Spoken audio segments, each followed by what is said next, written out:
This is the Ring of Honor, a.k.a. Shane T, boy, the baddest champion you ever seen, boy. This is Mr.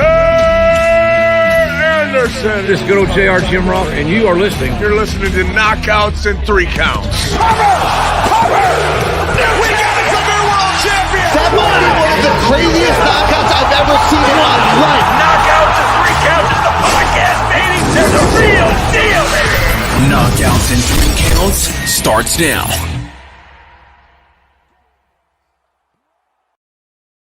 Woo! What up, though? It is Tuesday. That means this is Knockouts and Three Counts. And hey, man, we got a special guest to maybe be bringing you a knockout of his own come September 10th. We have the return of our homeboy Ken Bank on It Robles. How the fuck you doing, brother man?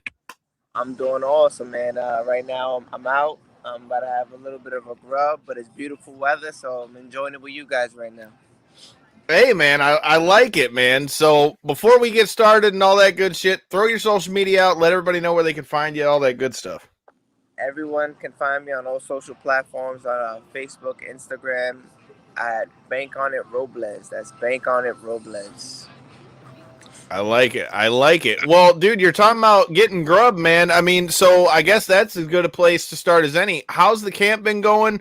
How's weight cut going? All that kind of stuff. And I mean, how are you feeling stepping back in the ring? Because I know you've already gotten a step back in there once already on short notice since pandemic. So tell me how you're feeling going into this fight. I'm feeling great. I feel like during the summer, it makes a lot of things more easier as far as making weight. You know, it's really hot, plus with my line of work, I work by the docks. I'm always in the sun and the heat. So I'm always sweating. I'm always burning calories. So the weight cut hasn't been an issue. It's been actually easier during this time of year. So I get to enjoy it. And, I'm eating now, but I'm eating smart. I'm eating healthy. So, I don't got to worry about really killing myself come fight week. I like it, man. Go ahead, Corey. I was just going to say, it's funny how working outside like that will fucking sweating your ass off makes it easy like that, I do outside work myself, man. This time of year has been killer. I don't know where you're at the moment, but up here in Detroit, it's been hot as fuck. All week's been 90 plus. So first day today was the break, actually. Yeah, it's cooling down out here now, but it's been mid 90s, high 80s, and humid. So even just going for a run, you're sweating instantly. I like it, dude. Well, tell me a little bit about that. Last time we had you on, we talked about, what you do for your day job as a longshoreman. So tell me about that, man. How has that been in preparation for the fight with the pandemic? Did anything slow up for you guys out there, or was it business as usual?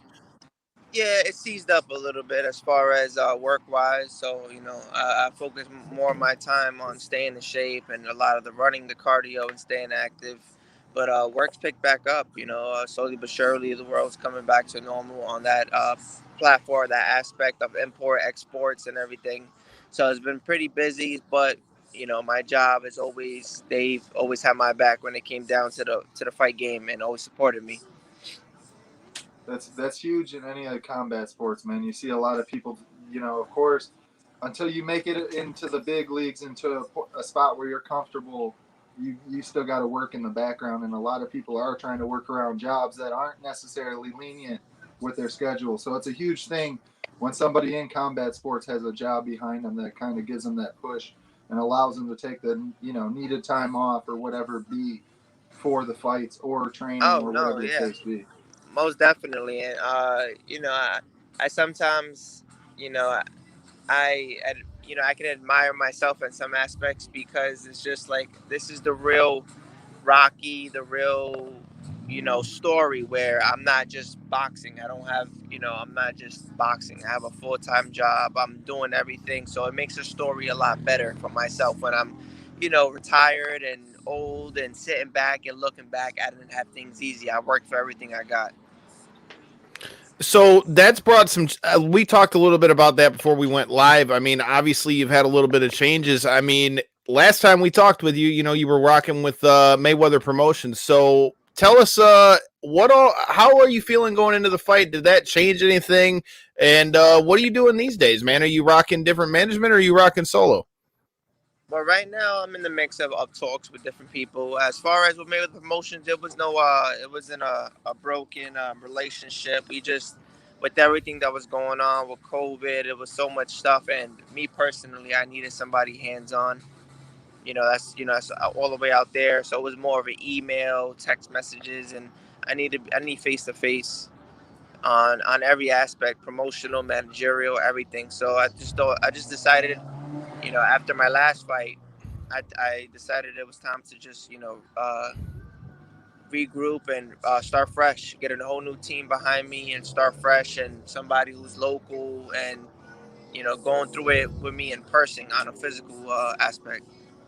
I mean, you tend to see that both ways, whether it be management or camps or whatever the case be. But you see either the huge camp, the big management firms, whatever the case be, or you see the people that actually are hands-on, able to get people more specified care, I guess would be the proper word.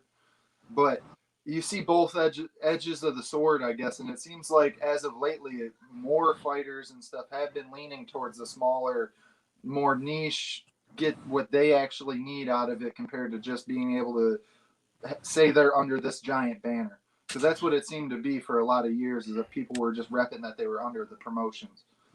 Yeah, because personally speaking, once you're on a platform like that, you're kind of on a upper echelon where they want to give you the big shows right away. And me personally, I want to fight if I could every other month. I fight in backyards, I fight in small venues, and I feel like that's where I kind of jump the extra step.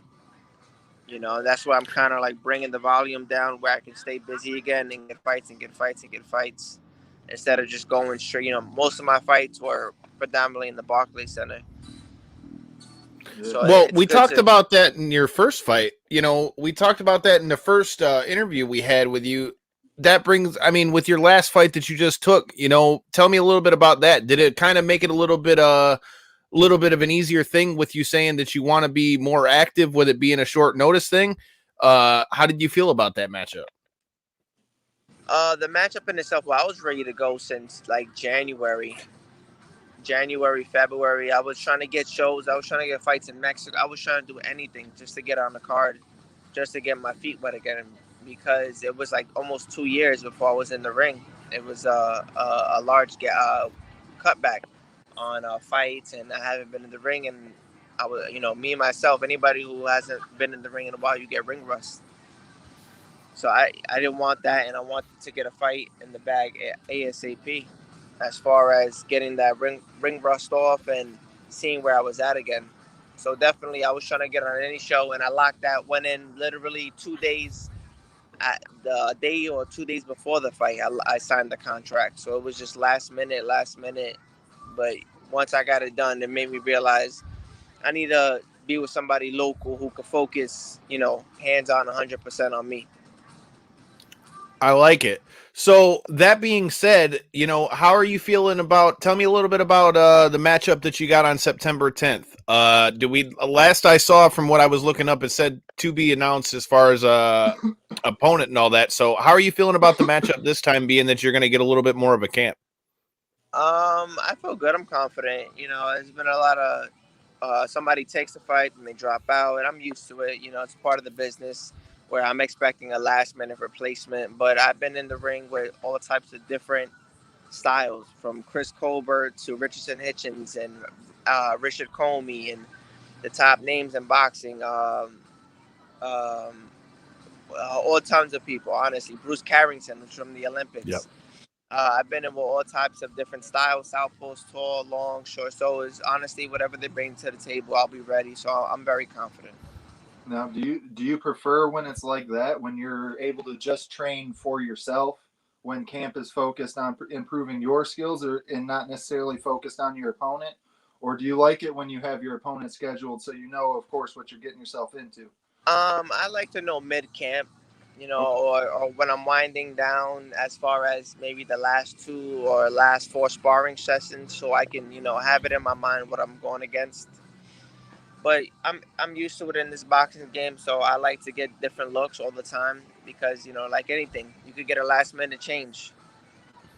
And we've seen upsets where people got last minute changes and, you know, they pull off an upset because they didn't know what they were up against. Well, before I get your thoughts on, I would say what everybody is thinking was an upset, and that's the debacle we saw last weekend between Jake Paul and Tyron Woodley. You know, you mentioned getting to train with some of the best. You know, I've gotten to see some of the stuff that you've gotten to do with Teddy Atlas. So tell me a little bit about that and how that's been for you, and what are some of your biggest takeaways being around a guy like Teddy? I tell you, that's reeks of experience. Being around a man of that caliber, he's been around Mike Tyson, he's been around Customato, all these legends, and just to have his approval as a fighter, you know, and learn these small little tips and tricks and take away. And I'm in these training videos, but I'm also a student. I'm learning. You know, I use it in sparring, and I tell him every session, every time we film, I'm like, I use this, I use that, I use this, I use that. So honestly, it's basically a blessing to be a part of that team and be a part, you know, be next to him and take away from him anything I possibly could. Now, has he, with you being getting ready for a fight and things like that, has he come to check out any of your camp or any of your sparring sessions or anything, or have you showed him any of the tape leading up to this fight? I showed him a couple sparring sessions, and he's a tough critic. He always wants to pinpoint, you know, take away of a second, and always trying to encourage me on different things I can do all the time, and to ease back, and just he has I would say an old form of style. You know, it's a different generation. Old school. So he's very old school. So something that I like and I feel like is working good is totally different from him. So you got to take the good with the bad, and I'm very open-minded. I'm always open to learning. I'm a student of the game. That's first, and I'm not hard-headed like a lot of people who think they're the best. I take from everyone, you know, the good and the bad, and it's always been a good experience with Teddy. Was there any one thing in particular that sticks out to you that he's taught to you, either whether it be a story or anything that he's told you, or anything in particular that sticks out from your time with him? He has a story. He could have a story for a jab that can take you back to like 1970s, or a right hand with Tyson, or just his stories are endless, and it's awesome. But the main thing is the jab. I took away his Hector Macho Camacho jab. It was called the hammer, and I've used it in sparring since I've learned it, and it's worked magic and it's worked wonders. And I feel like he's instructed me with that, and that's been my takeaway from everything is the jab, which is of course is the most important punch because it sets up everything. I couldn't agree with you more, because something we talk about a lot on this show with us covering MMA too is how the jab, in my opinion, is the most underutilized weapon in MMA. Even now, after a guy like George St. Pierre, who went and trained with Freddie Roach and then used the jab better than anybody else in MMA, I would argue, in most circumstances, you still don't see guys use the jab like that. And hell, Tyron Woodley didn't use the jab in a damn boxing match. But we'll get to that. we'll get to that in a little second.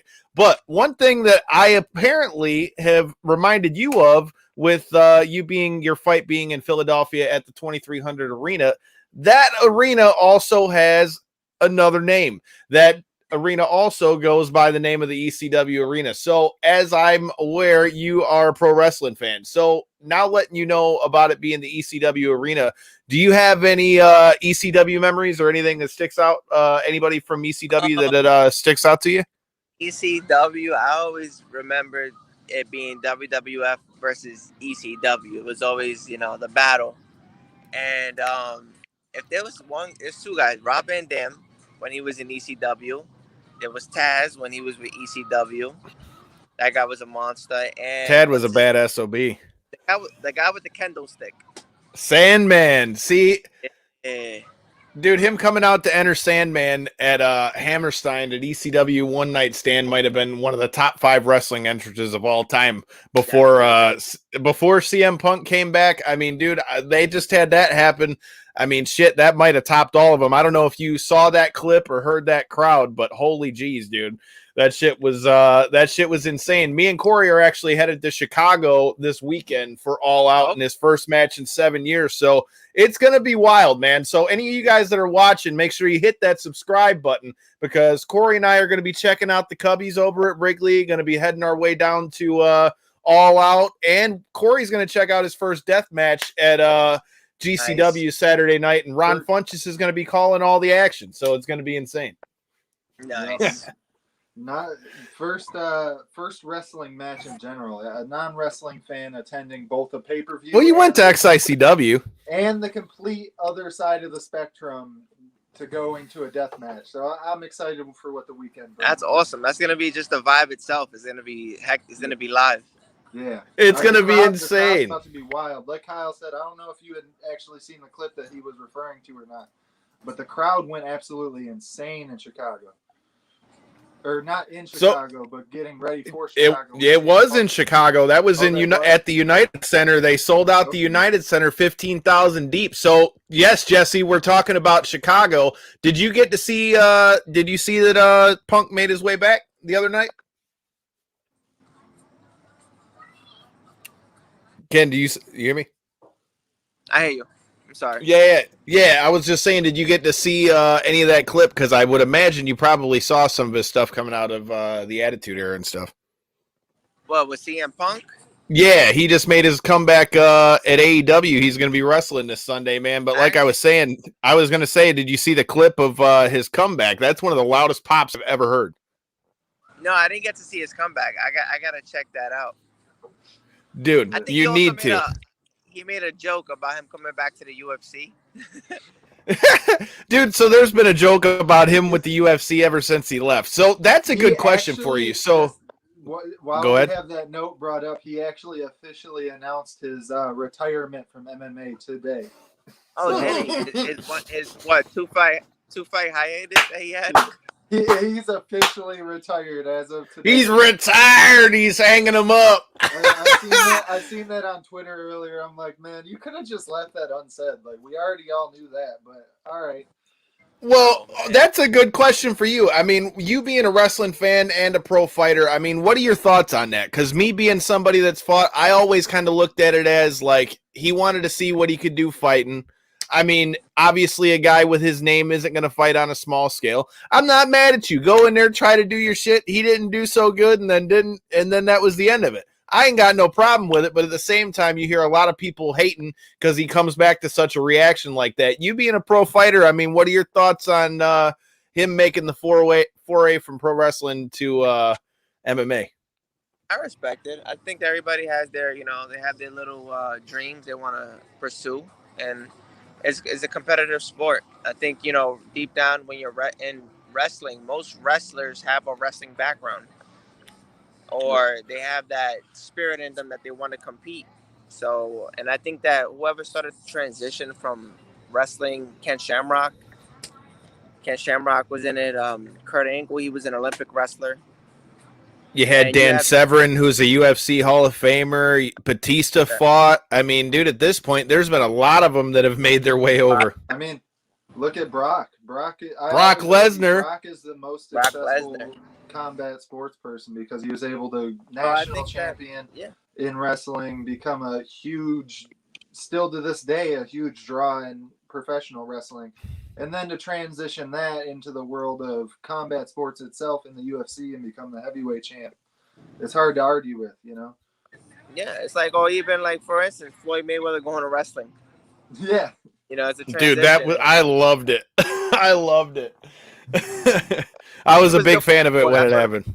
Like Mike Tyson when he did it with the stunt with Stone Cold. And he just came back again recently. He was just out there on AEW with Vitor and Henry Cejudo, and I mean, he came out with a whole bunch of them. I mean, I think crossover, as long as it's done in the right way, I don't think it's bad. And I mean, I feel like the difference with the CM Punk, since that's who we were talking about, I mean, I feel like the difference with him would have been like if he went over there and then fought in the UFC and all of a sudden was like, oh yeah, I'm a fucking MMA fighter. Dude, I mean, if you ever listen to interviews, the guy's like, look, yeah, I got my ass kicked. That's like the long and short of it. He never didn't make an excuse about it. Didn't say anything. He's like, look, I went in there, I tried it, I wanted to do it, I got my ass kicked. But we know you're not taking an ass kicking when you get back in the ring on September 10th, man. So before I let you get out of here, I got to ask your thoughts on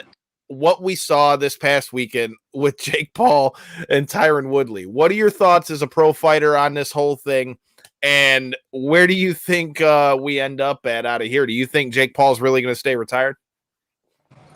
I'm not too sure. Honestly, the event itself, I mean, it was a good showing. It had some great fighters on there, and the main event itself, it was hard to watch. Tyron Woodley looked too buffed. It looked like it took a lot of him just to throw a punch, and he was just using his legs, no punches. And the fight itself, it was nothing spectacular. They didn't really do much, No, I mean, when you're only throwing 4 punches in a whole 3-minute round. Yeah. And as far as the fight itself, I just I gave it to Jake Paul. From what I've seen, I didn't think that this guy threw enough punches to even do anything. But on a side note, I seen that Jake Paul actually donated most of his purse to all the fighters on the card. Yeah. He did. He donated a good portion to a lot of the undercard. He gave her, I think it was $250,000. Jesus. So you can't hate on that, dude. You can't hate on that. And it's crazy to think that out of all people in the world that could affect fighter pay for the positive, whether it's in MMA or boxing, who in the hell would have ever thought that it could have been Jake fucking Paul? Exactly. And you know what? That's good for the sport. So I can't even knock him for what he did. Yeah. All right. So before we get off the Jake Paul subject, do you think, what do you think about all this talk about a potential matchup between him and Tommy Fury? I have yet to see much of Tommy Fury, so honestly, I don't know. He looks a little too buff. He looks like I don't know. He's just. He fought a dude that he was 20 pounds heavier than, and he still couldn't knock him out. And he still couldn't knock him out. You know what? Give him a shot. I give him a shot. I mean, why not? The only thing I do respect is that he takes it serious. The Paul brothers, they take it serious. They really train. They spar. They do what they got to do. They respect the sport. Not to make my continued shit on the Fury party, but it was so bad. This fight took place in Cleveland, right? Like we all know, it took place in Cleveland. The British Commission somehow called in and said Tommy Fury's not experienced enough. We can't have him fight in the original 6 rounds that this was scheduled. It was supposed to be 8, and then it was supposed to be 6, and then with the weight, they moved it to 4. They moved it to a 4-round fight over, like Kyle had said, that somebody that was 0-1 in boxing, who was a former professional MMA fighter, and we'll get your thoughts on this in a second, but more often than not, MMA hands don't necessarily transition over into boxing. It's just without a doubt, and you've seen it from all these boxing events that have MMA as the main events. Well, the same thing with boxers; they'll get their ass handed to them in UFC. Yeah. Look at James Toney. Yeah, it is what it is. But to my point, he had a 7-5 MMA record, so he wasn't nothing crazy in MMA. He was 0-1 in professional boxing. Like Kyle had noted, he was roughly about 35 pounds smaller than the guy. In professional MMA, had fought as small as 135. Tommy Fury is 190. And he couldn't get the finish. And the British Commission's calling a fight in the States saying, no, we can't have him fighting that many rounds. So I know I shit on his parade last week hard for all our viewers out there, but the reign continues this way. Yeah, I can't blame you there, dude. But I can tell you're busy over here, man. So I'm gonna let you get to what you got. But before I let you get out of here, let everybody know where can we check out the fight and what can we expect September 10th, man. What has your opponent got in store? Oh man, I'm ready to wreak havoc. I've had one of the best camps. Honestly, it's been a real full camp. where, you know I had a fight coming. I had a full month and a half of training, great sparring. I'm comfortable. I'm not weak. I feel strong. I feel sharp. So whoever they put in is going down. Honestly, I'm looking to leave with a knockout, and nothing short of that. And it's gonna be at the 2300 Arena in Philadelphia, Pennsylvania. It's gonna be on the King's Promotions by Marshall Kaufman. I'm with him right now. So if you follow my page on Bank on it Robles, I'll be able to get you guys screen thing. Oop, he froze up on us. Oh, hold on. You guys. I got you. I think we got you back. All right. Now, what were you saying? You said if you'd follow your page, something about a stream? Oh, yeah. Follow my page. You'll be able to I'll see if I can get a stream going, and I'll get you guys more know about, so where my fight's going to be exactly televised on social media streams. Hey, man, like I said, let us know. We'll definitely check you out. And like I said, man, you got to make sure you go check out that bathroom. Yes, I said check out the fucking bathroom. But anyways, make sure you get that knockout. You can bank on it. Like I said, come September 10th, I feel like we already know the outcome. Do your thing, pimp. Thank you. I appreciate it, guys. You guys have a good night. Yeah. Hey, man, until the next one, brother, man. All right, man. Yes, sir.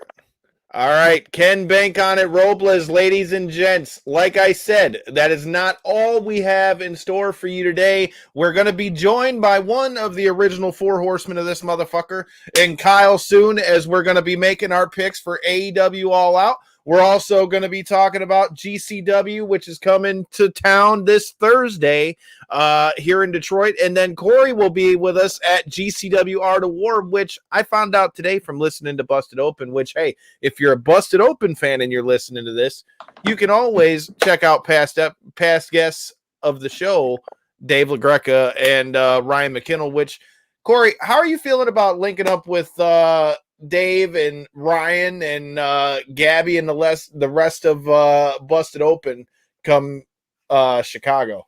I did not. I was unaware that the whole crew was out there. I know you had told me that we were going to get together with Ryan, but that makes it even more exciting that the whole Dave and Bully and all of them are going to be out there, dude. So it's going to be good times, dude. Busted Open Nation's going to be out there before we get to AEW All Out. Yes, we're getting ready to make our picks for AEW All Out. It's going to be Cory's first big show. Cory, while we wait for the other guys to get in here, I mean, as we head into AEW All Out and we head into GCW Art of War, which is going to be headlined by a Wargames match, which is going to be comprised of Mance Warner, Matthew Justice, AJ Gray, and Nick Gage against 4-4 Ohio. Dom has joined us. Yeah. Answer that question as I get Dom all hooked up. How are you feeling as we go into AEW and this being, like you said, your first big wrestling show? I'm very excited. I'm honestly very excited. I feel like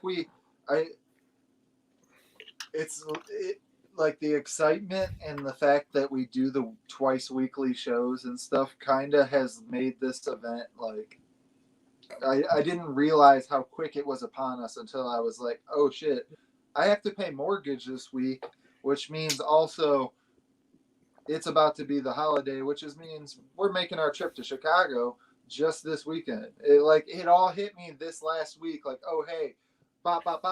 Like it all hit me in a wave of like, oh yeah, we're all doing this like right now.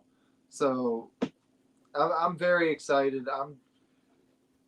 I don't even know. I've explained it 16 times over, and my excitement is still at the same level it's been. I'm very excited to see where this weekend takes us. I'm very excited. Well, without any further ado, like I said, we were going to have some guests to help us give our thoughts on AEW All Out and everything that's going on with that. We have the return of our buddy Dom. How you doing, man? And what were your thoughts on what are your thoughts on All Out, and what were your overall thoughts on the wrestling weekend before we talk a little bit about NWA 73 and Empowerr and all that good stuff? All right. Well, first of all, before we get to that, I'd like to say Ohana means gang gang, and gang gang means nobody gets yeeted. Now that that's out of the way, I enjoyed. There were some great moments with NWA. You said you want to get to that later, right? We'll get to that in a second. All right. We'll start with that because it was first. I just finished Rampage to be fresh. I watched Dynamite a second time. It was enjoyable. Yeah, wrestling's been good lately, WWE aside. But we'll get into to NWA in a second. Like you said, I got plenty of comments on that. Corey, as we get into NWA, I've got a few things marked down. We'll start with NWA Empowerr. First of all, shout out to past guests of the show. Yes, if you're watching it, she has been here on this here fucking show. Make sure you hit that subscribe button and make sure you go check it out. Shout out to our friends over at Mission Pro Wrestling for making it happen.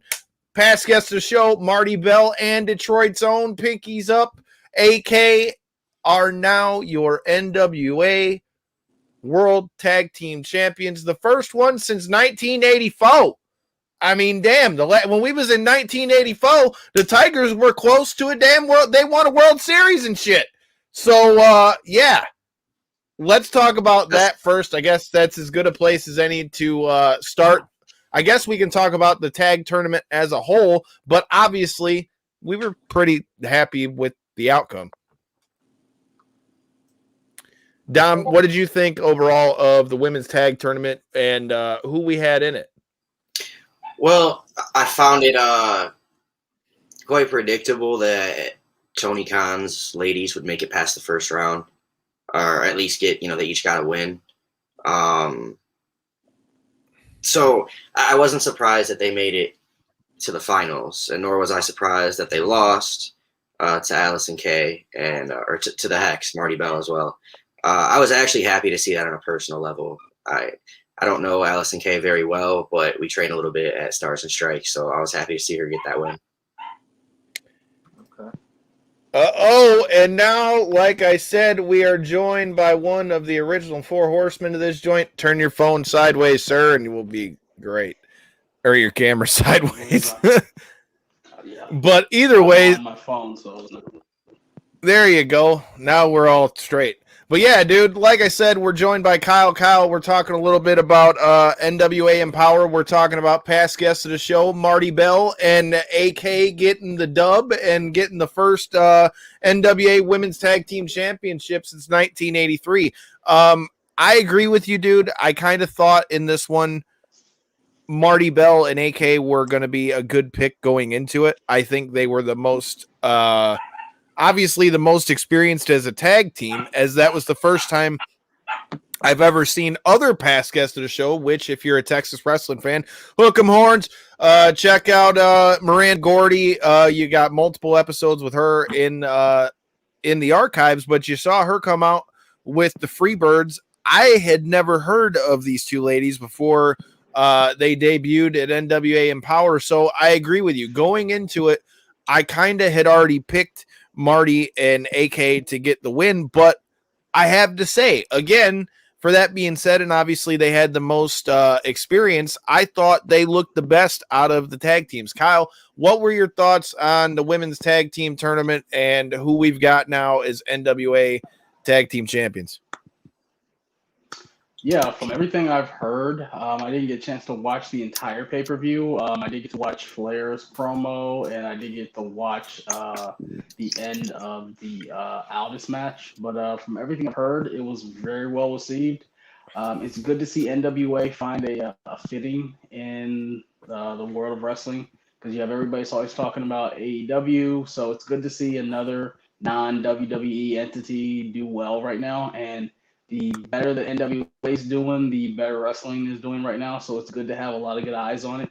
And it's a pay-per-view that I'm probably going to try to go back and watch so I can really see everything. But it was good to see the parts I saw were really good, and it's good for this industry.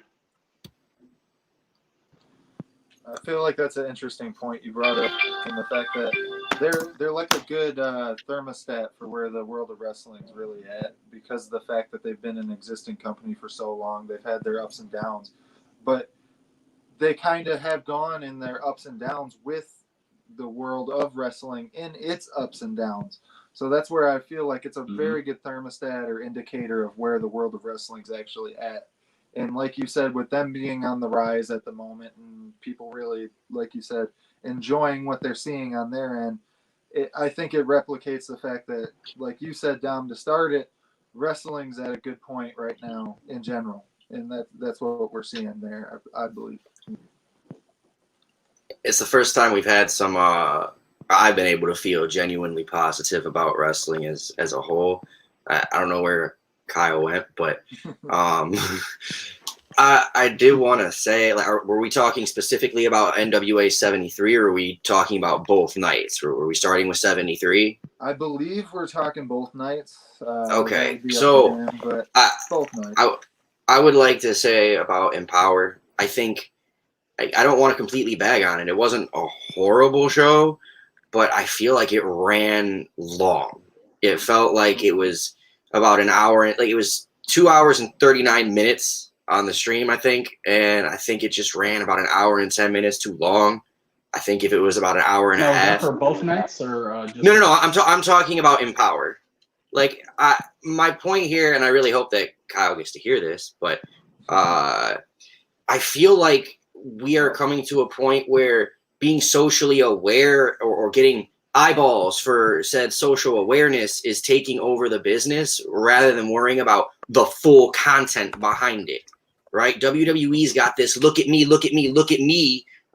syndrome, always trying to pop a social media algorithm to get people talking about them, as opposed to focusing on their product and making sure it's the best it can be. Now, I'm an all women's pay-per-view, okay, but I want to see great matches. Welcome back. Son of a bitch. I hope everybody didn't miss me while I was gone, but fuck technology. My laptop decided to take a shit on me for 2 seconds. But where was I? Like I said, when I left, we were talking about the AEW tag title. So where are we at? We cut off a nice. I was gonna say, yeah. How rude, Kyle. I was on this emotional little mini rant about how I feel like WWE may have their sickness may have spread a little bit to NWA with Empowerr. I felt like it ran a little long. The idea of an all women's pay-per-view it's not a bad thing, but I want to see great wrestling from top to bottom. I felt like it was a little long, and I felt like there was this point where they were flaunting this is a historic night for women. Like, I don't need to be reminded that over and over again every 5 minutes. Like, I get it. It's cool, but like it felt like everything was about this is the first time, and maybe I skipped ahead a little bit because and missed some of the stories in between, but I felt like it just went a little longer than it should have. I feel like if they would have made it a bit shorter to about an hour and a half, it would have been much more enjoyable. Just because it's an all-women's pay-per-view, you don't have to have every woman in the world on the pay-per-view. You could have like the best talent and feature women, because I feel like WWE, as I was saying, tries to pop ratings and pop, like, hey, look at us, without worrying about the content and how great the content is. Now, it's kind of like, without getting political on any direct in any which way, if, say, people want a female president, if you were to have a bad female president, all that would do is strengthen the argument of people who think women can't be president. So you want the right woman for the job to win it, but only when that's, in the right time. And I'm not saying that this is the wrong time for this. I'm just saying it went a little long, and it might not be the time for a 2.5 hour pay-per-view for women. An hour and a half. Of course, if you were to mix them all together, you can have a much longer one. But with the talent they had, an hour and a half would have been much more ideal. Okay. Well, you're muted, Kyle. Okay. Yeah, you're muted. Nope. Hit the button. Technical difficulties once again. Oh, there he is. It wasn't muted on my screen, but yeah. What I was gonna say is in response to your point, Dom. So I do think there's a couple things that maybe they could have cut out as far as the overall pay-per-view, but I do think that with them having Mickey being the producer of the whole thing. What? You're going in and out. You're going in and out. I can understand you, but y'all make your point real quick. I'm gonna get my audio all taken together, but my point being I could see them cutting a few things. But I also feel like with them having Mickey there and Mickey being the big, I don't want to say the big get, but with her being the producer and all those things, I feel like it obviously had to have some length to it. I do think that Chelsea Green winning the Invitational and then facing Camille later on in the night was a good way to do it. And I also thought that it being Chelsea Green to be the one for her to win, I thought was the perfect person for Camille to face, because I thought that by Camille winning that match, it gave Camille's title reign more legitimacy. With her beating somebody like Chelsea Green, who not only is involved in that Invitational and all those things, she's also involved in the Ring of Honor Women's Division Tournament and has been one of the hottest releases really since they've started letting people go, as far as people talking about where she's going to go and where she keeps popping up, with her also being an Impact. So that was one thing, at least for me, that I thought they did real well with, because I think it also set Camille up very well for her to face Chelsea in night 2, with her facing legit Layla Hirsch in night 1. Anybody thoughts? So thoughts? Any of you guys? I don't even know where to go into. That was a lot. Yeah, I don't know where to go. My whole point is, what were your thoughts on Camille through night 1 and night 2? I thought they did a good job of trying to build her up by having her beat Layla Hirsch, and by having Chelsea Green be the one to win that Invitational. I think that was the perfect person for Camille to face in night 2 to help build her as champ, even if Chelsea Green's not going to be an NWA. Right. How am I going to argue that? Where's I just was asking what your guys' thoughts were on Camille's performance. You're laughing, but I'm asking what were your thoughts on her performance? It's good that you're seeing her get, this, because she wasn't her fault, but she was injury prone when she was in WWE. She was snake bitten. Was one of those people that you really never got to see her full potential, because she was always on the shelf. Now you're finally seeing her at her full capacity. It's great to see. I really hope she can keep it up, because it's a lot of different avenues out here right now. I mean, you don't just have to be in WWE. WWE is not the end-all goal right now. And with women's wrestling being in the best place it's ever been, it's showing that she can be a star and not be in WWE, and she can really be somebody that is a draw. Like, for me, watching AEW, Britt Baker is a draw to watch that show.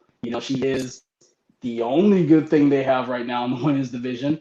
Maybe Ruby Soho shows up, but she is a reason to watch that show for me for the women's division. So Chelsea being in different companies too, it brings a lot of cachet. So it is a great thing that she's finally getting this opportunity and is making the most of it. I was going to say, go ahead. Speaking of Britt Baker, I was thinking maybe it was just the 720p, but Chelsea Green looked a little bit like Britt Baker. No. Yeah.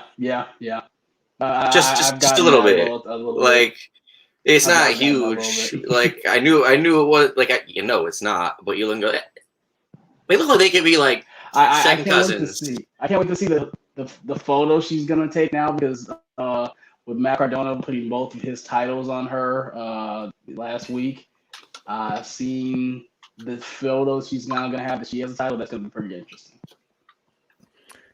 I mean, hey, dude, I think they've been marketing themselves perfectly since they've gotten out of there. I mean, between Cardona keep poking and prodding at the GCW fans, and then by doing that picture and shit like that, I think Cardona's doing a great job of getting himself over with GCW, and all of their fans. And Chelsea Green, I think, is just making more hype for herself everywhere. I mean, obviously, do I think we ever see Chelsea Green maybe show up in a GCW for a death match? Probably not. But at the same time, though, I mean, we didn't think Britt Baker would. Again, there's one, and like I said, we just mentioned Cardona. If you asked me before he left WWE, where did I think he'd end up? I think most people would have said, okay, he's going to end up in AEW or wherever. I damn sure wouldn't have said he's going to go to GCW and beat Nick Gage in a fucking death match and win the GCW title. So I mean, the fact alone that we're talking about something like that, even in the case of the NWA Empowerr pay-per-view, I think that, like you guys said, is just a good thing for pro wrestling. What's another good thing for women's pro wrestling, and I'd love to hear your guys' thoughts. I know, Corey, you haven't seen her before, but Kyle and Dom, you have seen plenty of her. Another thing that I really liked that we saw both in NWA Empowerr and at NWA 73, because she took on Mickie James in night 2, was the return of Smiley Kylie Rae. So what are your thoughts on Kylie Rae coming back? And Dom, since I know you watched it, what were your thoughts on Kylie's matches in night 1 and night 2? She's good. She was good. I really enjoyed. I did think that it went short with Mickie James too. Like you had said in the notes, 100%. I was like, all of a sudden, it was like, okay, I'm in it, and then, okay. I mean, shit, that's over. Right, but at the same time, I wasn't mad because I felt like, I just watched Empowerr, and I'm like, that one, I felt like it ran long. So when this one was short, I'm like, I don't know how to take it because I watched them back to back. You know what I mean? So I didn't complain, but I was like, that's one I could have done a little more. Like I could have, enjoyed a little more. Let me elaborate a little bit on that, because you're not wrong. Because Corey watched night 1 and night 2 with us, and while we were watching the undercard to the Paul Woodley fight, yeah, we were talking about that during the match, and I said that right as soon as the match was over. I'm like, holy shit, it's over already? Like, wait a minute. I thought with those two in a match, I'm like, hell yeah, they're going to get like 20, 25 minutes. We're going to be good. And then I'm like, dang, they just basically got the hits in, got out. I think that Kylie was a great opponent for Mickie to pick. I obviously would have liked to have seen them go a little bit longer, but I also wonder if you guys are coming in late and missed our chat with Ken Bank on at Robles, who's going to be going to war September 10th at the ECW Arena. Make sure you take a picture in the fucking bathroom, sir. But anyways, we're talking about the ECW picture for those of you guys who missed it, the ECW mural that's on the wall at the ECW Arena. But like I was saying, man,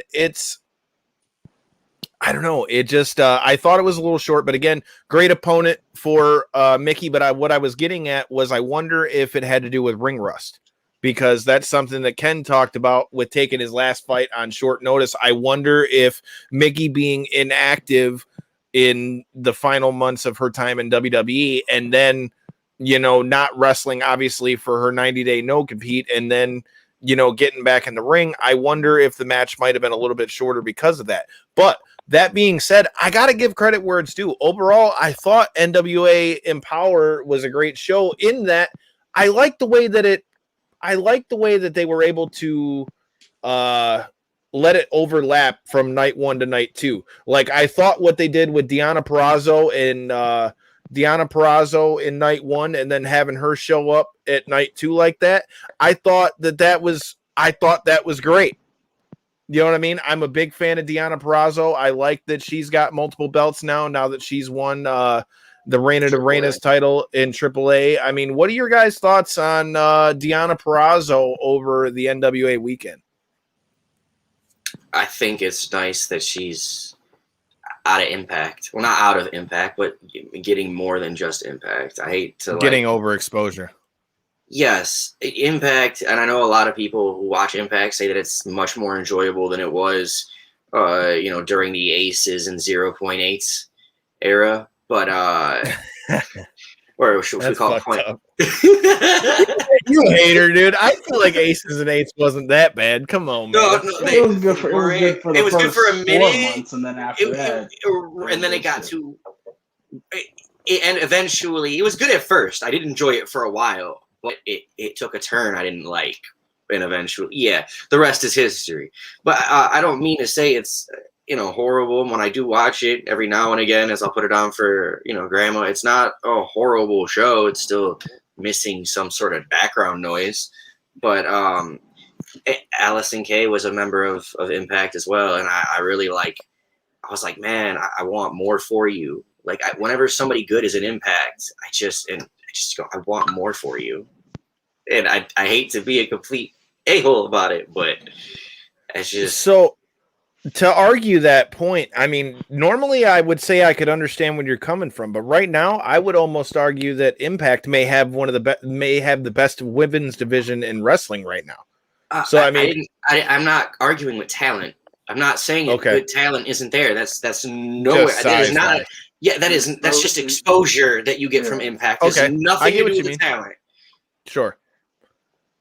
I can respect that. Kyle, what about you? What do you think about what we're seeing out of Deonna Purrazzo and her having such a big showing at NWA with both defending her title against Melina and then jumping Mickie James, which I could only assume is going to set up a match between them, most likely in Impact. I think it's good. I mean, I did see a couple clips of the match, so from what I saw, it was pretty good. I've always been a Melina fan, so that was actually the reason I was gonna look for the match. I've been a fan of hers ever since Eminem, so I've always followed her career. I've always been a fan of hers, and then seeing where Mickie is really booking things right now, it shows that she does have a great mind for this industry, and that she was truly underutilized when she was in WWE, because you could have had her take a backstage role in NXT, and you could have had her booking the next generation of female wrestlers. Now you're getting to see that in NWA, and it's a great thing because Mickie is a veteran. She's been in this industry, 21 years? I mean, she came up in I think she came up in one of the same classes with Cena and Samoa Joe. She's an industry veteran of this, and she's got a great mind for it. And to see the seeds that she's sowing right now, it's exciting to watch NWA for the women's division, if nothing else. I completely agree with that. And before I get to my next point, shout out to everybody that's watching us. Dom, you got a couple people watching you here in the comments, my guy. You got. I need you to keep up with the chat over here. Says Dom. I gotta watch it. I gotta put it on Dom looking like the rock and roll gentleman scholar of the fight game. We appreciate you, kind sir. If you're new to checking us out, man, make sure you hit that subscribe button so you don't miss any of the great content from the homies at Knockouts and Three Counts. I'm sure this won't be the last time we bring Dom on to talk with us. Well, that being said, with talking about NWA, Corey, you've been quiet a little bit, so I wanted to bring up, Corey gave me a list of his standouts as we went through NWA. And I'm going to go over those three. And Corey, I want you to tell me, what was it that stuck out with these three ladies to you in NWA Empowerr? Number one for him, it says legit Layla Hirsch. Number two, you had Kiera Hogan. And number three, you had the winner of the Women's Invitational, Miss Chelsea Green. Yeah. I guess we'll start with three. Like you had noted, like you guys had both, or all three had honestly said, she had struggled with some injuries. We had seen that even going into this match, that she was going in there with a wrist, almost elbow high cast, and was still able to go out there, perform in a sea of girls, and to stand out because of her abilities. That's why I gave her the notable number 3 on my list, is the fact that you, not even before the show, but while we were sitting there watching, you were trying to explain to me, Kyle, that she had dealt with all these injuries and stuff. And it was apparent that she still is, but still takes this so serious and wants to be at the next level, that she was still in there doing it even with the cast. So, number 3. As for Kiera Hogan, I feel like she was the standout in the what was the name of the match that they were in? The Women's Invitational. Yeah, that was the Invitational. Okay. So, in my eyes, even though Green was the winner, she was the standout for sure. Hogan was the for sure standout, in my opinion. She had them cheeks on display. That helped a lot. It steered in my direction. Wait, hold on. Who had those cheeks showing? I was just trying to show up in the chat real quick. What? Kiera Hogan. Okay. Kiera Hogan. All right, go on. Sorry. I got bad news for you. She is for the other team. What? You know, my old lady used to do that, and now we have 2 kids together. So it's not impossible, okay? For those of you out there with dreams, it is not impossible. Okay? With all that being said, though, but honestly, though, for her being the smaller girl in the sea of other girls, I know that's like my best way to describe it because that's what it felt like a lot out there was. Well, to help you out a little bit, man, like when Kiera Hogan first came out, he was like, this girl just looks like she's out of place. And then as the match went on, he was like, she just looks like and let's be honest, bro. When a lot of people watch women's wrestling, the first thing people think is, oh, she's just TNA or whatever it is. And when she first came out, he was wrestling matches. Right. He was like, he thought that she looked good, but he didn't expect all of what we saw in the match. And then as the match went on, he was like, dude, this girl is really good. Like, only that, I felt like she was at a significant size disadvantage, and for her ability to kind of keep up and even outperform a lot of the girls that she was big or significantly smaller than, it impresses me. That always impresses me when the smaller wrestler can outshine these big guys or gals that they are matched up with. So I take it that goes into why you picked your number 1 then.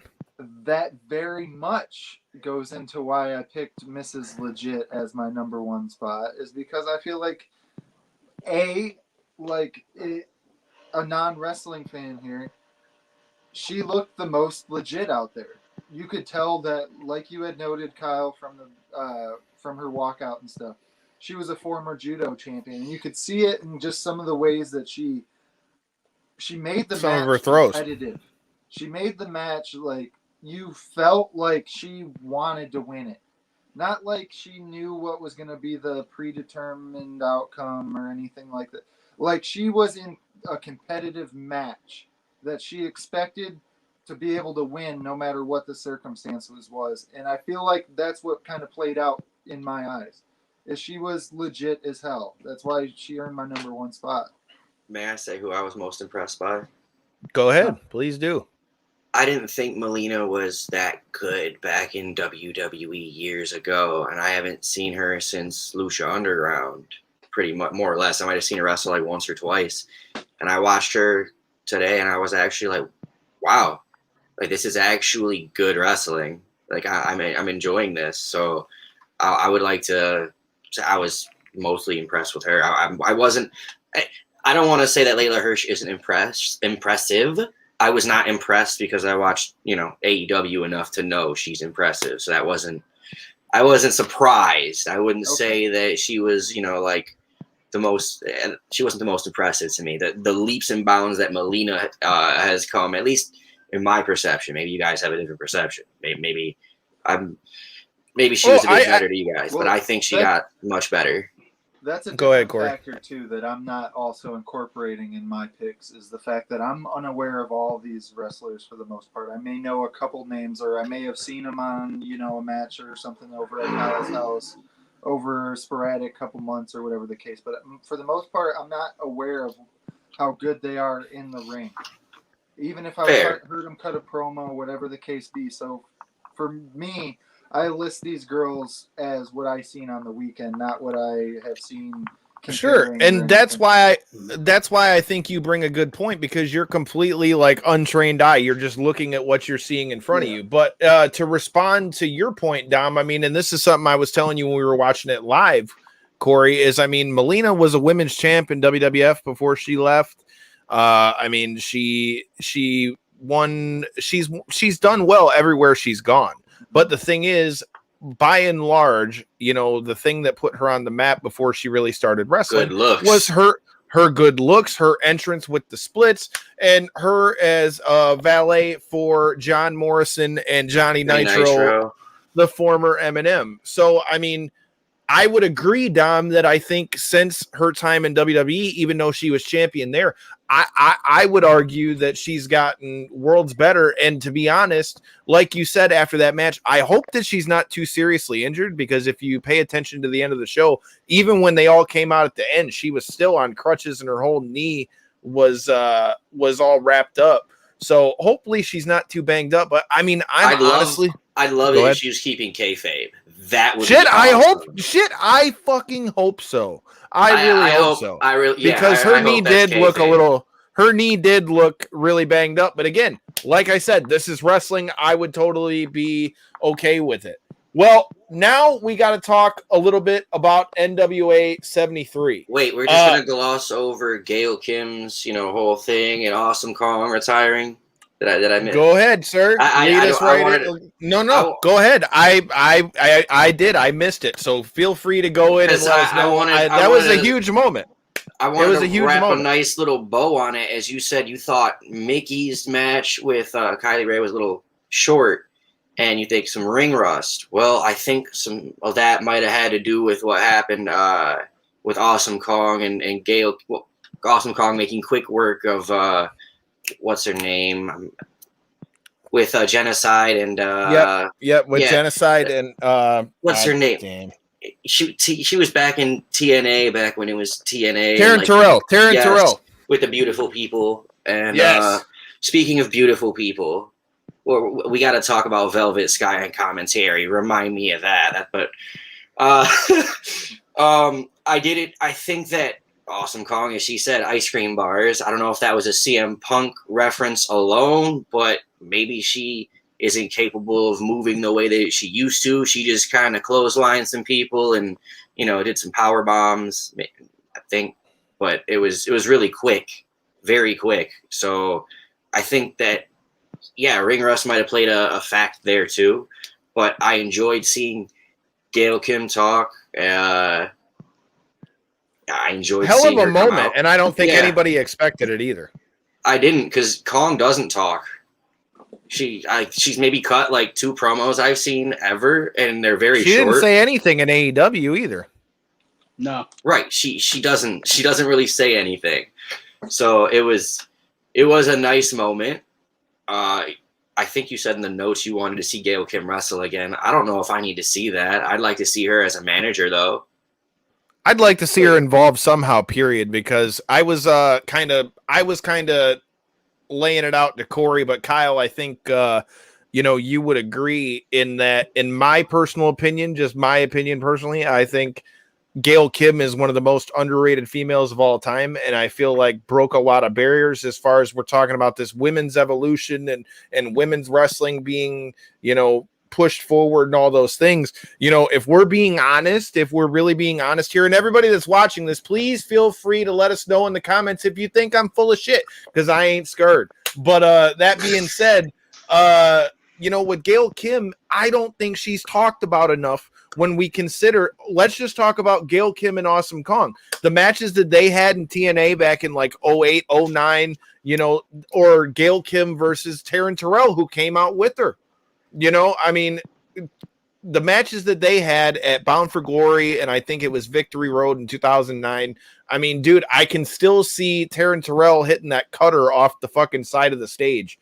I think, in my personal opinion, Gail Kim is not really talked about enough. Kyle, what do you think about Kong announcing her retirement and Gail Kim's overall impact? I think it is time for Kong, because we haven't seen that much of her when we have seen her in the ring. When she was in AEW, she was just used more of like a heavy, just an imposing figure. She really didn't get super physical and do a lot. I know that she's a good talker, which is funny why she hasn't still cut promos, because she was in Glow. And I think that had to do with why we might not have seen her wrestle as much, because I heard they just dropped Glow for the 4th season. Yeah, that's true. Yeah. So everybody was excited about that, but she's a good actor, so she has the capability of it. It's just, I guess, it just fit her character.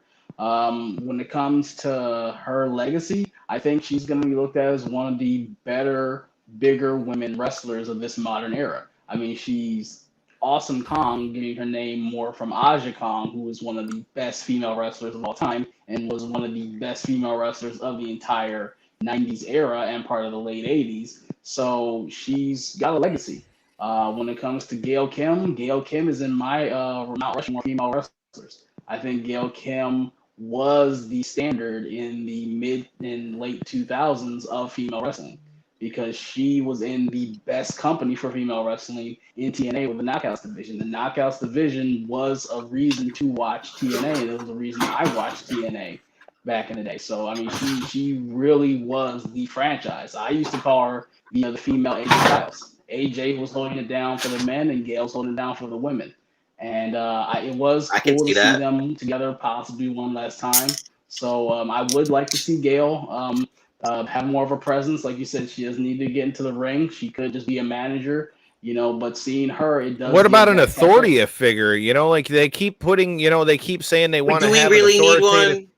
No, but I'm not even saying like in the sense of like a Stephanie McMahon, but I'm just saying like if you need somebody to be like the face of the women's division, whether it be like a matchmaker or commissioner or whatever, who better to be a female William Regal? Yeah, whatever. Fine, let her be the. That's not bad. Right, let her be the women, the female version of William Regal. You got to have somebody who's like the figurehead for the women going forward for NWA, and if it's not going to be Mickie James, I mean, shit, why not?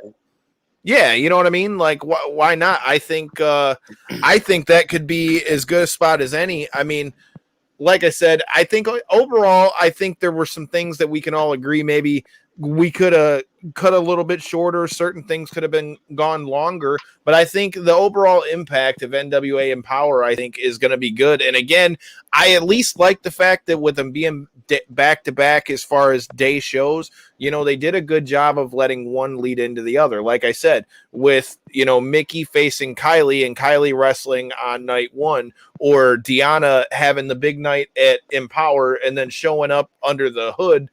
I didn't think that was her who jumped Mickie James. I'm gonna be honest with you.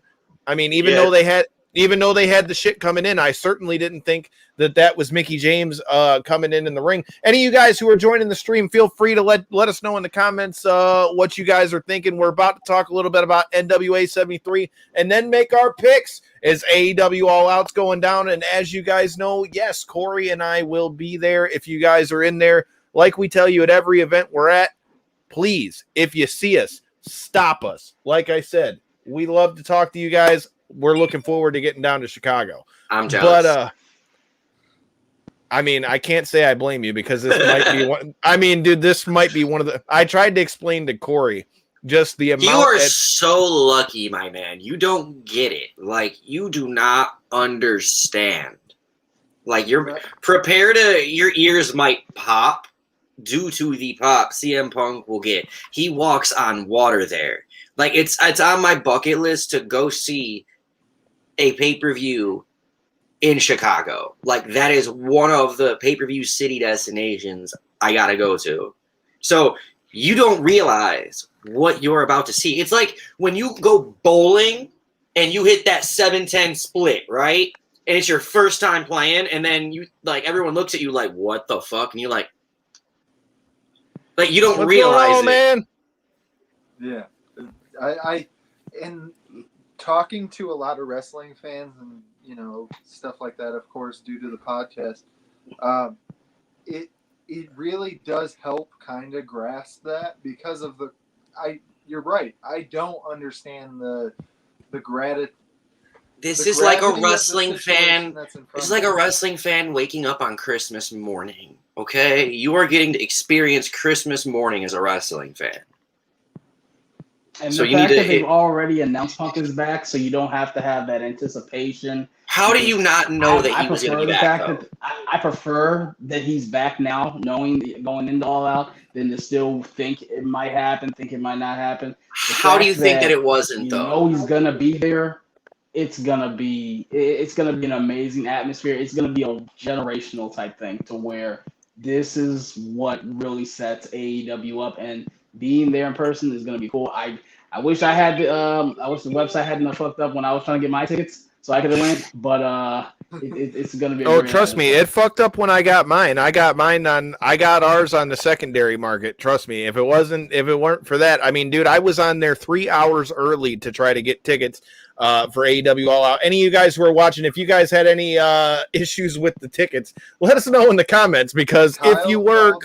Side note, Kyle calls me on the phone the day he's trying to get tickets and is just beside himself, like pissed, angry, sad, like all of the emotions all at once. And I could hear it in his voice on the phone. I'm like, oh, it didn't work out, huh? Like, I could just hear the depth of how bad it hurt him that he wasn't able to get the website to work. So, dude, I'm mad my income tax return came late. I wish I got it and in time. I'd have been like, yeah, let's go. But Dom, you're at least going to get to experience some of the fun with us, bro. GCW, yeah. Tickets went on sale the day of my birthday, and I was trying to get them. And I was looking that morning before I headed out to Chicago. And I was looking as I was driving from Michigan to Ohio, and I'm like, I'm not even going to keep looking anymore. And then he texted me, he's like, man, I couldn't do it. I've been on there 3 hours. I'm like, fuck it. And I closed my phone and just went and enjoy the rest of my weekend.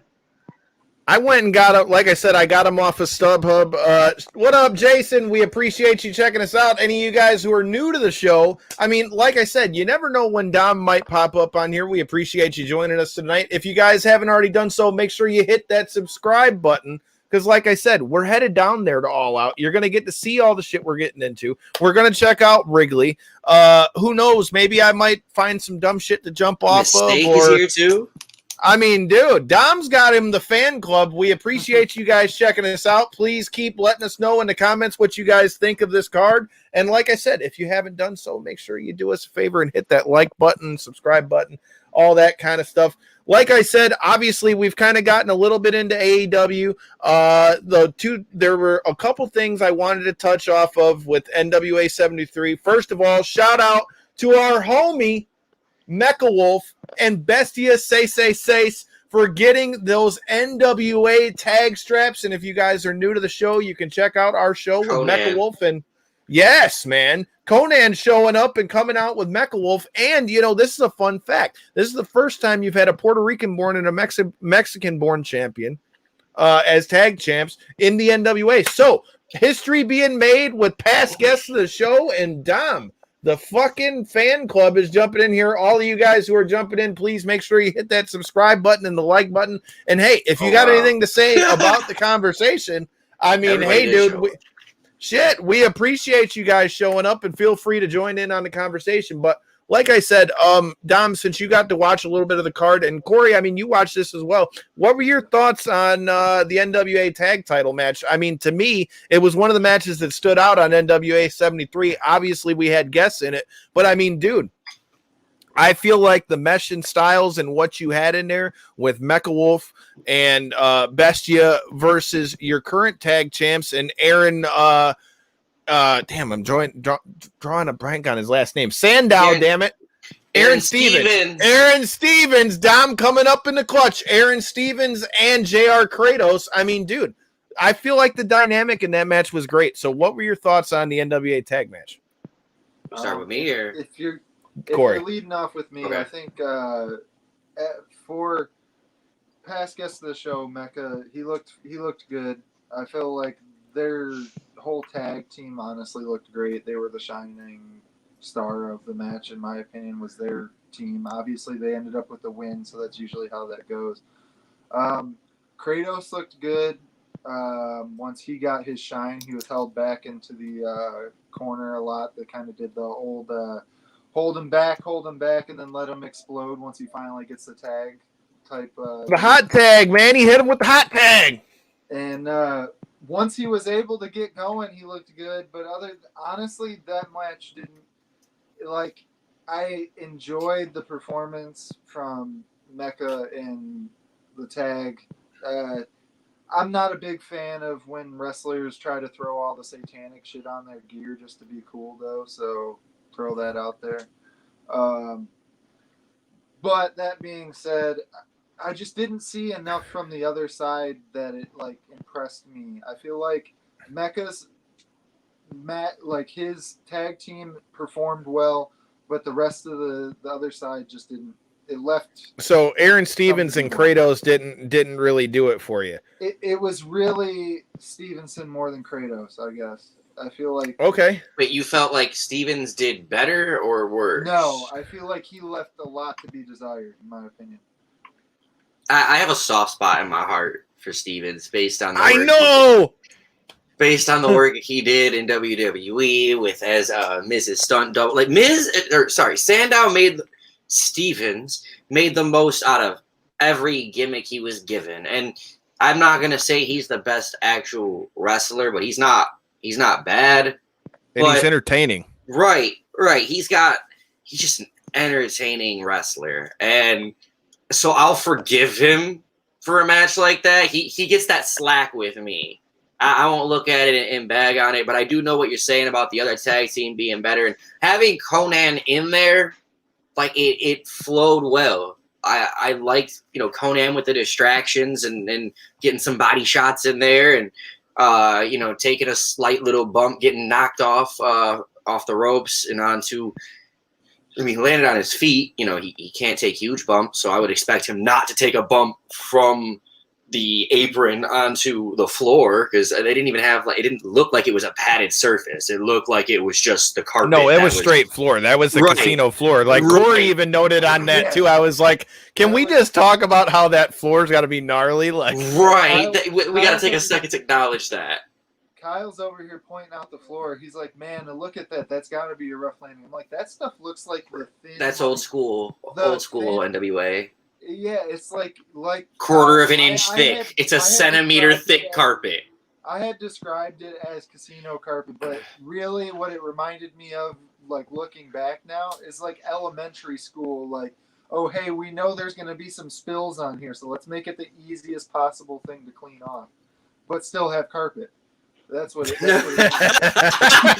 You had to throw, but still have carpet. Like, Swiffers, bro. Like, you never heard of a Swiffer? Yeah. No, I'm with you, bro. You ever been inside of a furniture store? Yep. So you know how you go and you walk on the carpet there. If it's not a rug, right? Rugs are different. If it's the actual store carpet, you might as well be walking on cement, and that's what it looked. That's pretty much what it looked like to me. It had a nice design on the carpet, but this is like, oh man, who was it? Bill Watts, when he wanted to make, he decided to take the mats away in WCW. Yeah, like, that's what it reminded me of. Mm-hmm. Well, Kyle, we talked a little bit about Mecha Wolf getting that dub. I thought, like I said, to me, they really stuck out in that match. The other thing I wanted to talk about before we talk about our new NWA champion in Trevor Murdoch, what were your thoughts on the return of the Nature Boy, Ric Flair, and his promo? What did you think out of what we saw from Ric Flair? It was good to see him in the NWA again. I mean, that's just a beautiful thing to see Ric Flair back in NWA. He's been making the rounds lately. I mean, from being at Triple Mania, now going in NWA. He's just, if you're gonna pay him, he'll show up there, which is cool. But seeing it in NWA was nice. The promo, it seemed kind of genuine. I mean, he didn't try to burn any bridges. He thanked everybody in WWE, Vince, Hunter, Sean.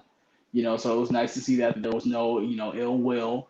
It was just, hey, I just don't want to be here right now, so I can respect that. So it was good to see. And then if he's going to be sticking around in the NWA, that's going to be a great ambassador. I mean, having him travel with Murdoch, having him at press events, having him on marketing. I don't know if he's going to be with them going forward, though. Yeah, if you do choose to have him like that, but I mean that's great marketing because Ric Flair is a known name, and then anybody of a certain age when they think, why shouldn't Ric Flair be a general manager? I mean, I wouldn't be mad at that either. I don't know that the NWA really will have like that general manager-esque. If you were going to, if you're going to, Ric Flair would be as good guy. So I mean, the fact that he's got Ric Flair around the NWA now, I can see he's gonna probably want to keep him around. So I can see him making him some type of Jack Tunney on-air figure that just makes matches and comes out, right at the biggest of moments, to announce something. And being that it's Ric Flair, he's gonna say something cool and funny. So I mean, that's a great ambassador. I love to hear a Jack Tunney reference. Sorry, just had to acknowledge that. No, I completely agree with what you're saying, though, because, you heard a lot out of that promo about people saying, oh, Ric Flair talked too much about WWE while he was in an NWA ring. But, I mean, from what I've heard, and I mean, in a second. Well, Sorry, I mean, Billy Corgan. No, you're good. No, Billy Corgan was live on Busted Open this morning and talked about it. He was like, they asked him, what did you tell Rick to say, in NWA? He's like, he's Ric Flair. I told him, here's a mic, go out there and say what you want. And Flair said he was going to talk from the heart. So at the end of the day, I mean, do I think maybe he could have brought up a little bit more of the NWA stuff? Maybe. But at the same time, with him being fresh out of WWE and things, I think he knew people would want to hear what his thoughts are and why he was out of there. And I like the fact that he even mentioned he still doesn't back down from what he said in WWE and that he believes that Charlotte's the best women's wrestler out there. And I don't got any problem with him saying that because it's his daughter. So all in all, I didn't really have much problem with Ric Flair doing that. It's going to be interesting to see where he ends up from here. But I agree with what you were saying, Kyle. It was really good to see him come out with those NWA letters behind him. And I mean, to have him come out after Trevor Murdoch, gets the biggest win of his career and gets the 10 pounds of gold in the NWA championship. I mean, that couldn't have been any better either. I mean, because let's be honest. I mean, the 10 pounds of gold and the NWA title is most synonymous with Ric Flair. But I also really enjoyed the fact that they had the nostalgia fact in him coming out in the Harley race inspired gear. You know what I mean? I really didn't. I'll be 100% honest with you. I in no way thought that Trevor Murdoch was going to win this match. I did not think at all he was going to win this. Even so much so that Corey even said it before the match. He was kind of surprised that he was in the match for the world title. So with that being said, with you guys knowing more about the title reign of Nick Aldis, what are your thoughts on our new NWA champion? Whoever wants to go first, totally up to you. I didn't get to comment on Ric Flair, though. I wanted to say, first off, at first, when he started bringing up WWE, I thought he had one cocktails too many again, like when he accidentally got JR fired. But I did think he used all of the WWE stuff to properly put over NWA. So I thought he was able to tie it up with a nice little bow. Maybe he did have some cocktails, but maybe not one too many after all. But what was the other point we were getting to? The other question I was asking too out of that is, what are your thoughts on Trevor Murdoch winning the title? Yeah, right. So all this has held the title for quite a long time now. Well over 1,000 days. Right. So any feud kind of could be that feud. This isn't WWE we're talking about where he's Super Cena eventually. The title's got to change hands. And I do think that Murdoch looked a little slow. I skipped through most of the brawl part through the audience, which was beginning of the match. Yeah. Right. I watched some of it, but I feel like that was to set the tone for him to be able to be slower. Like, I felt like it made sense that the match pace was fairly slow. It wasn't extremely fast paced. I wasn't upset with it. It wasn't a bad match, but I wasn't surprised that Trevor Murdoch won when I watched the package beforehand, and he said he'd give up his entire career for it.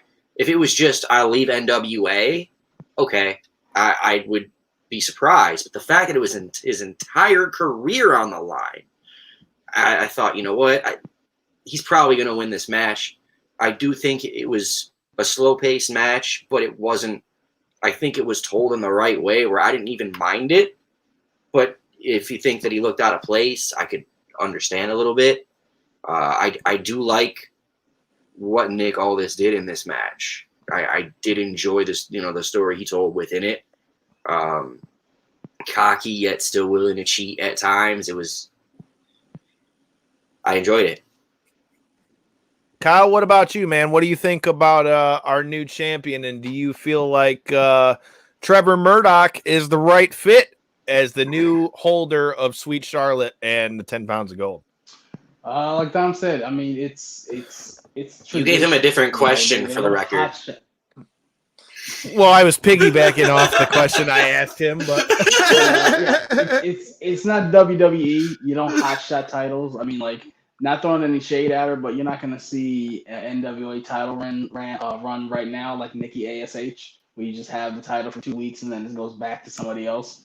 You know, NWA, they build up their champions. You know, you see lots of 500,000, 1,200 day reigns out of a lot of people. So it means something when that person loses, which it should. So being that Aldis's reign had to come to an end at some point, I don't mind it being Trevor because it does feel like a NWA switch. It feels like almost a Ric Flair to Harley Race type. Like they both feel like NWA guys. So I don't mind that. I've been a fan of Trevor since he was with Lance Cade back in WWE. You know, I've been a fan of his since then because he's not your traditional looking wrestler. Yes. Hell yeah, you know, R.I.P. Lance Cade. But he's a pro wrestler. You know, he's one of those guys that is a pro wrestler where you could take him and put him in any era, and he would be fine. You could take him and put him in the 80s in NWA. You could take him and put him in the 70s in NWA, and he would be just as good as then as he is now. So I think he'd be better than he is now. I would agree with that too, because I think he would have fit in so much better there. But I mean, to go off of what you were saying, hold Kyle, on, let me go ahead. let me finish. Go ahead. But yeah, so being that he's the champion now, I am anxious to see who they put up as his next challenger. It's going to be fun. Do you think they got to run it back? I honestly would be fine if they didn't, because it would give it a little more shine when you do see them, because they're going to have some type of rematch. But if I was Corgan, I wouldn't put them as I would not. First title defense. I don't know. Just because Corgan and almost got involved in it. What if the story was, I don't want to give you another shot. I'm not going to. It's my company. You had your shine. That's enough. Like you acted disgraceful. I like that. You don't deserve another shot. Why? You lost and you did this. So why should you get another one? Why should you get another shot? I think that would be redemption arc. You know, that can lead to that. So that's but that leads to the storytelling. That's one thing I love about NWA, and something I talk about with Corey all the time that I feel like is missing so much when you talk about Monday Night Raw and a lot of the main products. Is just the story, bro. Please echo this to a lot of the people in the chat, because they were. Hey, man, I'm just saying, for those of you who are new to Knockouts and 3 Counts, we are fans of the old school storytelling, which if you check wrestling.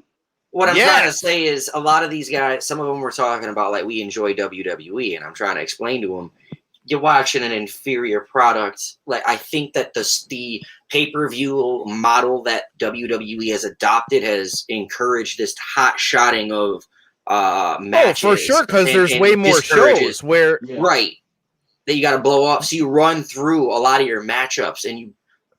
Or you run the same matchups a lot, where that's something we'll get to as we get into AEW. You know, AEW has they have 4 pillar pay-per-views? So it's like every 3 months. Yeah, so you got quarterly pay-per-views.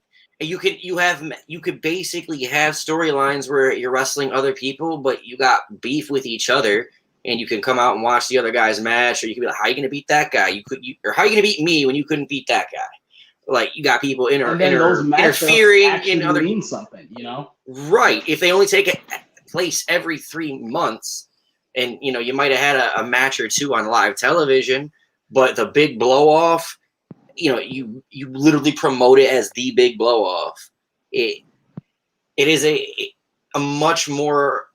It's easier to give long-term storytelling in that format than this 6. They got like 16 pay-per-views now. It's some crazy ass number, dude. It's a far cry from what it was when we were kids. But we got a question in the comments and to answer 3 weeks almost.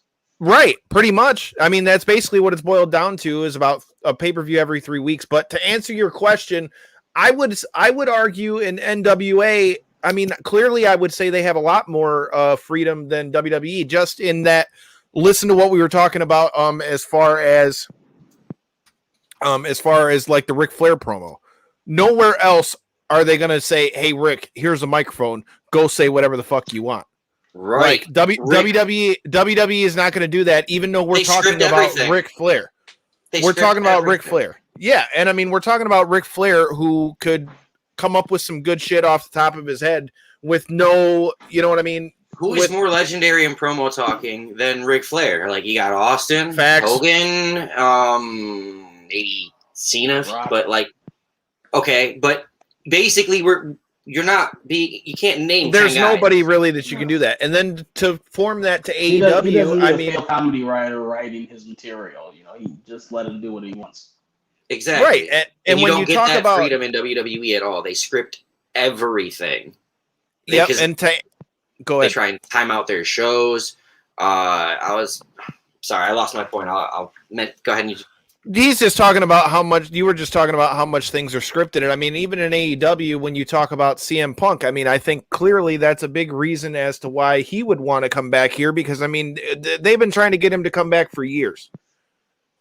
All those guys that are coming over there, you know, like Kenny Omega and all Moxley. that, they all Moxley too, and they have some form of creative control, you know, in their contracts as to what they are and aren't doing. Speaking of John Moxley, like I said, we got the link up with his coach at Extreme Couture, Gil Guardado. So we'll talk a little bit about, you know, some of the training that he's gotten in there with Mox as he was in the gym there with us in Vegas. So without any further ado, like I said, we've had a lot of people talking about it in the comments. Let's go over what we're going to see at AEW All Out. I don't know who all the competitors are for the women's battle royal, as they haven't named all of the names out of that, but I do know that the winner is going to get a future title shot, whether that be against the Doctor, Britt Baker, DMD, or whoever may be the champion out of All Out. That being said, from what I can see here, I mean, like I said, this match is, I mean, this card as a whole is just, I don't know, dude. Like I said, it's stacked from top to bottom. I mean, so I don't really have us give somebody who we think is going to win. So we go on the next one. So like, or like a special appearance we think might happen. Well, yeah, we can start with that. Do you guys think we're going to see any big debuts? I mean, that being said, there was a lot of talk about they may have moved. Well, I was going to say I've heard there's been talk of Brian's debut being moved up. Kyle, Dom, to either of you guys. So, Dom, I'm assuming you think we're going to see one American Dragon, Mr. Bryan Danielson? I mean, I'm not going to say it for sure, but what is Washington on the list anywhere in the near future? If it ain't here, you got the big show at New York too, at the Arthur Ashe Fieldhouse, the tennis stadium. How far away is that? Within like 2 weeks.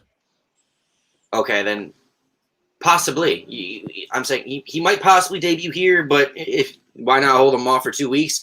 However, if you were to try and say, well, why not tomorrow on Dynamite? You know, pop a rating and make Dynamite. You know, because if you're gonna watch All Out, you're already gonna watch it. CM Punk's back; it's his first match. You don't need to bring someone now.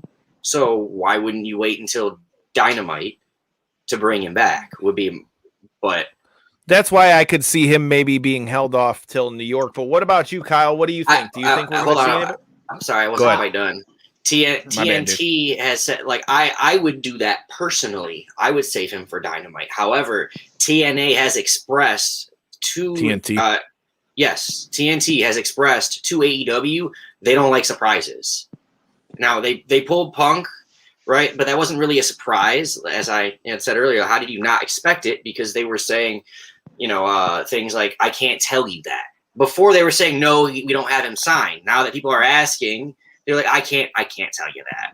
So they kept saying that repeatedly in the weeks upcoming, but they were really hyping up something big's going to happen here in week 2. We're going to be in Chicago. Like, you don't get to say those things and be in Chicago and burn your fans. If AEW has its ear to the ground at all, fans weren't particularly happy about the Christian surprise. So, like, it's not that we don't like Christian, but when you said Hall of Fame, people were saying Brock, Cena, Punk, or Well, I was in the building the night that all went down, and I can tell you just from the fans that were around me. First of all, hi, Devin, no bell for you to ring, and shout out to the new father. Shout out to Devin on the new baby and all that good stuff. Congratulations. Hell yeah. That being said, though, man, even in the arena at Revolution in Jacksonville, man, like the names that you just mentioned, Brock, obviously Punk, Cena. Well, I don't think anybody in Jacksonville really thought it'd be Cena, but I know for sure. I heard that online. Brock's name was definitely thrown all around the crowd. So, I mean, I definitely think he would have been one. I personally, being an Attitude Era fan, wasn't mad at Christian Cage coming back, and I think he's done very well since they brought him over. But I agree with you. I think with the way that they hyped it up, I feel like they almost backed themselves into a corner to where if they didn't deliver the big rock star with here, right? That's two big strikes, and that's the thing. Even if you look at Chicago, Chicago. Well, not only that, Tony Khan had almost let the cat out of the bag because, like a day or so before, didn't he come out and essentially just be like, "Everybody knows what we all know what everybody thinks is going to happen."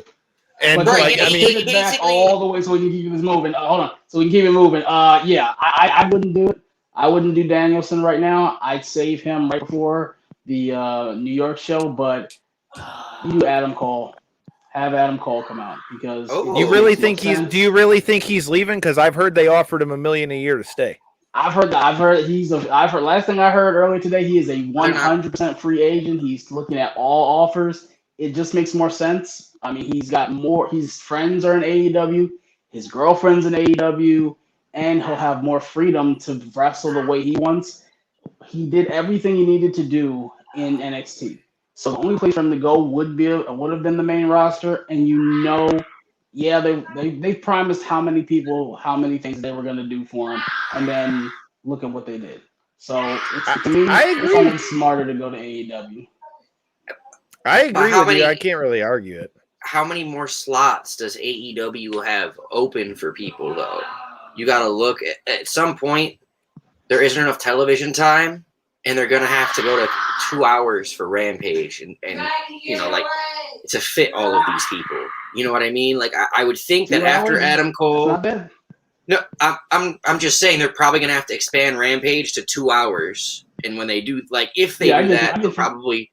But I'm just saying, even after that, I think they're probably kind of done with acquiring. I would imagine other than Cole and Bryan, right after really those two, else that would really fit because Braun doesn't fit that. Braun is sports entertainment. Ospreay? Bray doesn't fit that. He's Ospreay's still in New Japan, right? But I'm saying I'm saying Bray. I'm saying Bray Wyatt. I think Bray's Bray. I would say Bray too. I would want Bray for the Dark Order. I think that would be cool, but it's like his best gimmicks are inherently sports entertainment. Like I could almost see him fitting in more in Impact because Impact earlier this year had a Who Shot JR, Who Shot Mr. Burns type parody. So I'm like that almost fits more with Impact because they do lean a little more into the sports entertainment side sometimes. But Adam Cole, to me, it makes even more sense than Danielson because he's still gonna want to go over to New Japan, so he may not be there every week. But this one, if you're gonna pop somebody, you've already brought out CM Punk. It's Adam Cole, baby. Yeah, I agree with you, man. There's a good chance, but I mean, I'm still not convinced that he's leaving WWE. But like you said, let's get the show on the road. We won't go into a full breakdown of everything. We've already talked about Punk versus Darby Allin. So briefly, who are you got? Well, we talked about him making his return, but what do you think about him versus Darby? Do you think there's any chance he's losing in his return here? There shouldn't be. In Chicago? I don't think there's any way he's losing. So if I'm making my prediction, CM Punk is going to go over here, but I feel like he's definitely going to make a star out of Darby Allin, or at least try to in this match. Of course. I like that AEW doesn't do a lot of screwy finishes and distracted finishes for the most part. They'll do a lot of false finishes. Being a way of protecting. Yeah. I could see that being a way of protecting both of them because Punk needs this win, but Darby needs the rub. So do something that does both. Darby still looks good in the feed, but there's no way you have Punk lose his first match in 7 years in Chicago. You can't do that. I completely agree. So let's talk about one of the returns that we know is coming on Saturday night. We have the return of Paul White, or the Big Show, as other people may have known him in other places. No hey, more man. BS. Well, he's gonna choke slam QT Marshall. I'm just saying. I'm gonna pick Paul White on this one. But what are your guys' thoughts on Paul White coming back? And do you think Mr. Marshall might be taking a ride on the choke slam come Saturday? You want to get my opinion out of the way? I don't have too much to say. I mean, go ahead. QT Marshall, I'm really waiting and hoping he shows me something interesting. So yeah, I think that Big Show is going to get that feel good, choke slam moment, and that'll be that. Maybe QT Marshall might get some heat back at the end by getting Big Show attacked, but I don't see QT Marshall winning this match. Do a swerve and QT gets the win, and we see more Big Show crying. That's all. That was always fun to see Big Show crying because he just couldn't cry on command. So maybe that I think that would be a good idea because you can't have too many of the other guys win. So I'm like, why not give it to QT? I mean, I could see it being something to where they got to jump him in. Go ahead, Corey. I was just going to say I agree with your point because of the simple fact that he's not going to be doing a ton of shows. They're going to maybe bring him in once every couple months or something like that. So, all right, this isn't WWE. Why not have somebody come in and be able to build a name for themselves, somebody that you'll be able to follow on a more consistent basis compared to just having the Big Show get a win on a pay-per-view. But it depends on the question is how much faith do they have in QT Marshall and how good of friends is he with Cody? That's really the true question. Well, I think it more comes down to how much they really plan on using that factory storyline and using him on TV. So it looks like we're pretty much split down the middle. We got two on a swerve and we've got two for the Big Show. All right, the next match we got on here, like I said, if you guys are fans of one Jon Moxley, make sure you hit that subscribe button because we are going to be talking to his coach, Gil Guardado of Extreme Couture MMA. You also might have seen him in Josh Barnett's Bloodsport, which recently went down. We'll be bringing him down and talk a little bit about how Jon Moxley has incorporated a little bit of MMA to help him get ready for the pro wrestling side of things. That being said, what are your thoughts on Jon Moxley taking on Japanese legend Satoshi Kojima? Kyle, I know you're more up on the Japan stuff. What are your thoughts about Kojima coming over to come see us in Chicago and taking on Jon Moxley? Are you gonna bring it back? I love it because it's not usually he's not one of the superstar wrestlers I wasn't excited or I to asked come earlier. over, but his style is gonna mix very well with Mox's, and I am a CM Punk homer. I've always said that he's in my top 10. He's the guy that got me back into wrestling a decade ago. But I'm watching. If no other match on this card I was gonna watch, it would be Punk versus Darby. But I think of everything on this card, the one that could steal the show could be this match. All right. So who are you picking in that one? Who'd you take? You're taking Mox or Kojima? I'm gonna take Mox. Okay. Dom, where are you at? Mox and Kojima, how are you feeling about it? It's an AEW pay-per-view. It's an AEW pay-per-view. It's an AEW pay-per-view, so I'm taking Mox. Are you excited to see Kojima though in an American match? Yeah, I'm excited to see it. I just think that Mox. Yeah, I think over. Yeah. I think we're all on the same page. I think Mox is getting the W here, but I think it's going to be a hard-hitting, strong style match. I think they're going to beat the shit out of each other because personally, I think they might be trying to set it up to finally put it together for Mox to face Tanahashi whenever that can be made to happen. They've talked about that multiple times now, so I think it's only a matter of time until we see that happen. All right, we're to our first championship of the night, and let me tell you, I am a big fan of what we've seen from this guy. And if you guys have not been to any of our pay-per-view parties, which Dom got in with us a little bit after that, I believe. I don't know if you've ever come out to any of the pay-per-view parties, but if you ever have been to any of our pay-per-view parties, you would know our homies from Breaking Down the Ring. They got to have Eddie Kingston on back when we were doing our thing with Evolve. So make sure you go check out the homies and check out their chat with Eddie Kingston. With that being said, in our next match, you got the AEW TNT Championship on the line as you've got God's favorite champion, self-proclaimed, in Miro taking on Eddie Kingston for the AEW TNT Championship. I like this match. I think they're going to beat the holy shit out of each other. But being a good and gracious host like I am, I want your guys' opinions first. So whoever wants first, who are you guys picking out of Miro and Eddie Kingston? Was it just me, or did he freeze for a bit? Could have. It's technology. It's 2021. It could have very well happened. I just want to know if I was alone. I don't know. Yeah. It very well could have been. I think it's Miro, and I would say I actually think that this could be, if they really want to build Miro up to be a world beater, I would have him squash him. Wow. Okay. Even at Kingston. Have him do it. It would get the IWC in a complete filibuster mode. Everybody's going to be tweeting. It's going to be all over Bleacher Report. I would do that because imagine the promo that comes that next week on Dynamite with Kingston having to explain himself. So that's something I would love to see. Can we get a time limit on how Miro up on an even higher one? Can we get a time limit on how long you think this match will go? Like when you say squash, how long do you think this match will be? Under 8 minutes. Because I was gonna say under 10. So when you said squash and talking about it like that, I thought you were saying like he's gonna come in and in 3 minutes it's done. Like he just comes in and beats the crap out of him. Because Mr. Brody Lee, he beat Cody in I think it's like 7 something. And that was one-sided as hell. So I would like to see something similar to this one. Maybe he gets in 2 moves, but other than that, Miro's beating the shit out of him. I think Eddie Kingston might throw in some offense in the very beginning. He might get 2 moves in the middle, and then the rest is probably going to be Miro.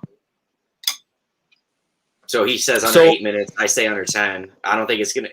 I would say we're probably going 10 to.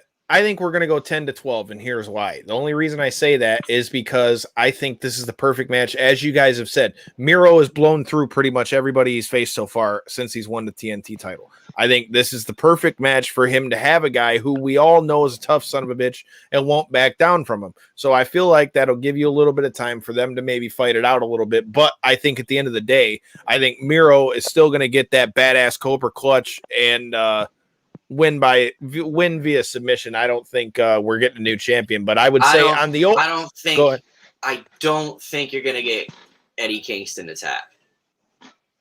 Okay, even if he puts him to sleep, I still think the match is ending by that badass Cobra clutch. Yeah. And I think I don't think Kingston's tapping. Oh, I won't argue that. I mean, Eddie Kingston could definitely go to sleep, but I think either way, I think that's how that match ends. Then Kingston can still say, "Yeah, I never tapped." And it'd be one of those like Brett and Austin things. It still keeps them tough. Right. So did we just find the perfect way to book this ending? Is that what we're saying? I mean, hey, we used to have a thing on this show that WWE was listening in on the shit that we used to say because for a while, I mean, it seemed to happen pretty damn close to what we would say on the show. Some of the writers were watching. They weren't sharing it, but they were watching. I'm just saying. Well, a match that I'm really excited about going into this card that I personally believe can very well steal this whole fucking card based off the last All Out, which, no bell for you to ring, Devin, but I was there for that one. That's where we got to interview Diamond Dallas Page. I'm going to be right back. I'm going to be listening. Go ahead. I'll meet my mic. Pac versus Kenny Omega was one of the best fucking matches of All Out when I was there the last time. So Pac versus Andrade El Idolo on this one, to me, is going to be, dude, holy shit. I feel like that could be a very well a show stealer of a match.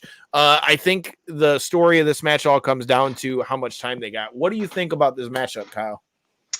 This is one I'm excited for because I'm a big Pac fan. I have been for a while. He was one of the first people I was really excited. Actually, back around when that time happened, him and Cody were two guys I was extremely happy they got released because I knew they would be able to really flourish someplace else. I would love to see Pac win and really continue his the strong push he's been getting. But I'm a big Andrade fan, so he needs to start off his AEW career the right way and going versus a guy like Pac who is extremely athletic, and they have two very complementary but still very different styles. I think Andrade needs to win this one, and I think this match goes over 10 minutes. I would say you're probably right. Who are you picking in this one? Who'd you pick? Andrade?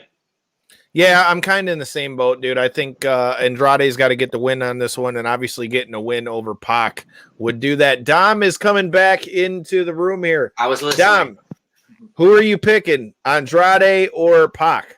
Okay, well, I got to rewind a little bit before I give this answer. I think it was a mistake that Pac wasn't able to beat, or I'm sorry, Andrade was not able to beat Kenny Omega for the AAA championship, and instead of I think they did it backwards with Cage winning Impact. I think that instead of Kenny losing the Impact title on Rampage, I think he should have lost at AAA to Andrade. Andrade needs the rub more. And I think that this is going to be the death of Death Triangle. I think that eventually the Lucha Brothers will join Andrade. Andrade is at least on social media campaigning himself as the greatest thing ever to come south of the border, like the greatest Mexican to be, Mexican-born Mexican. So he's basically saying anybody Mexican minus Rey Mysterio because he was born, north of the border. I do think that Andrade is going to get this win, and this is going to be part of that rift that eventually, separates Death Triangle, and they're going to join Andrade.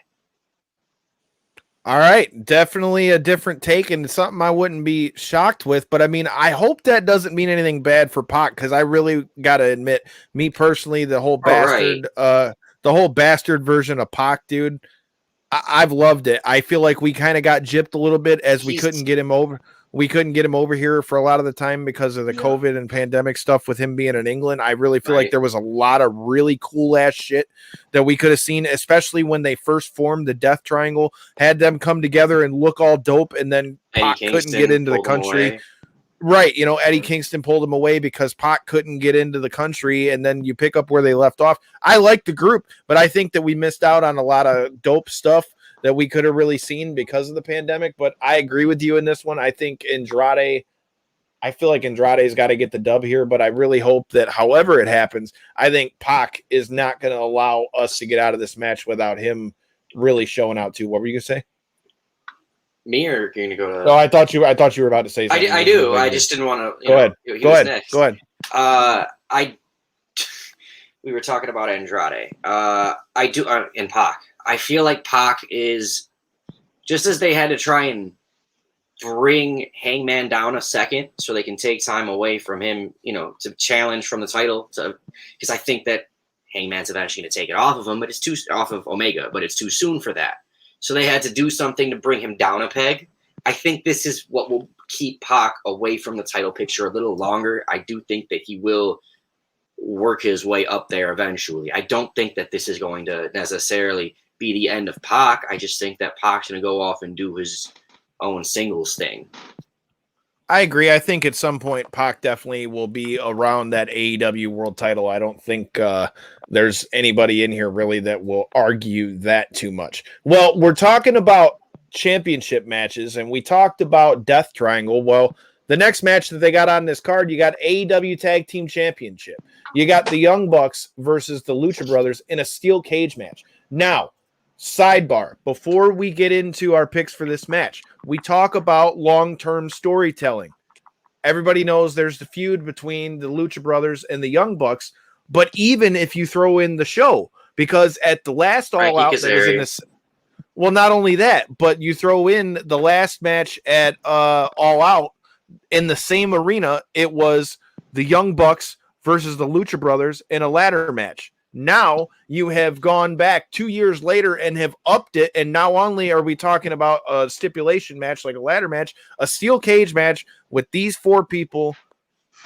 I mean, dude, this match, you talk about matches that can steal the card. I mean, this is a match that could very well, again, steal the whole damn card. So for me, this is one I'm really looking forward to. But the question is, do you really think that this is the match where somebody finally can take the belts off the Bucks? I think Pentagon and Phoenix might be the team to do it, but I don't know with how hot the Bucks are that I really see them losing.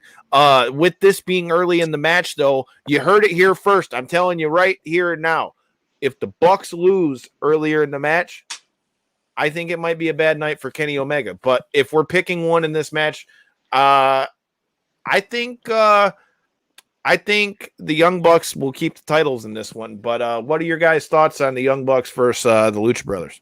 Short answer, I like the Lucha Bros. I think it's a good way to shake up the tag division. I think this would be something that would shock a lot of people. I would not mind seeing the Lucha Bros be the ones that dethrone the Young Bucks. Okay. Dom, what about you? Do you think we're going to see new champions, and do you think that this could tie into the whole Death Triangle thing?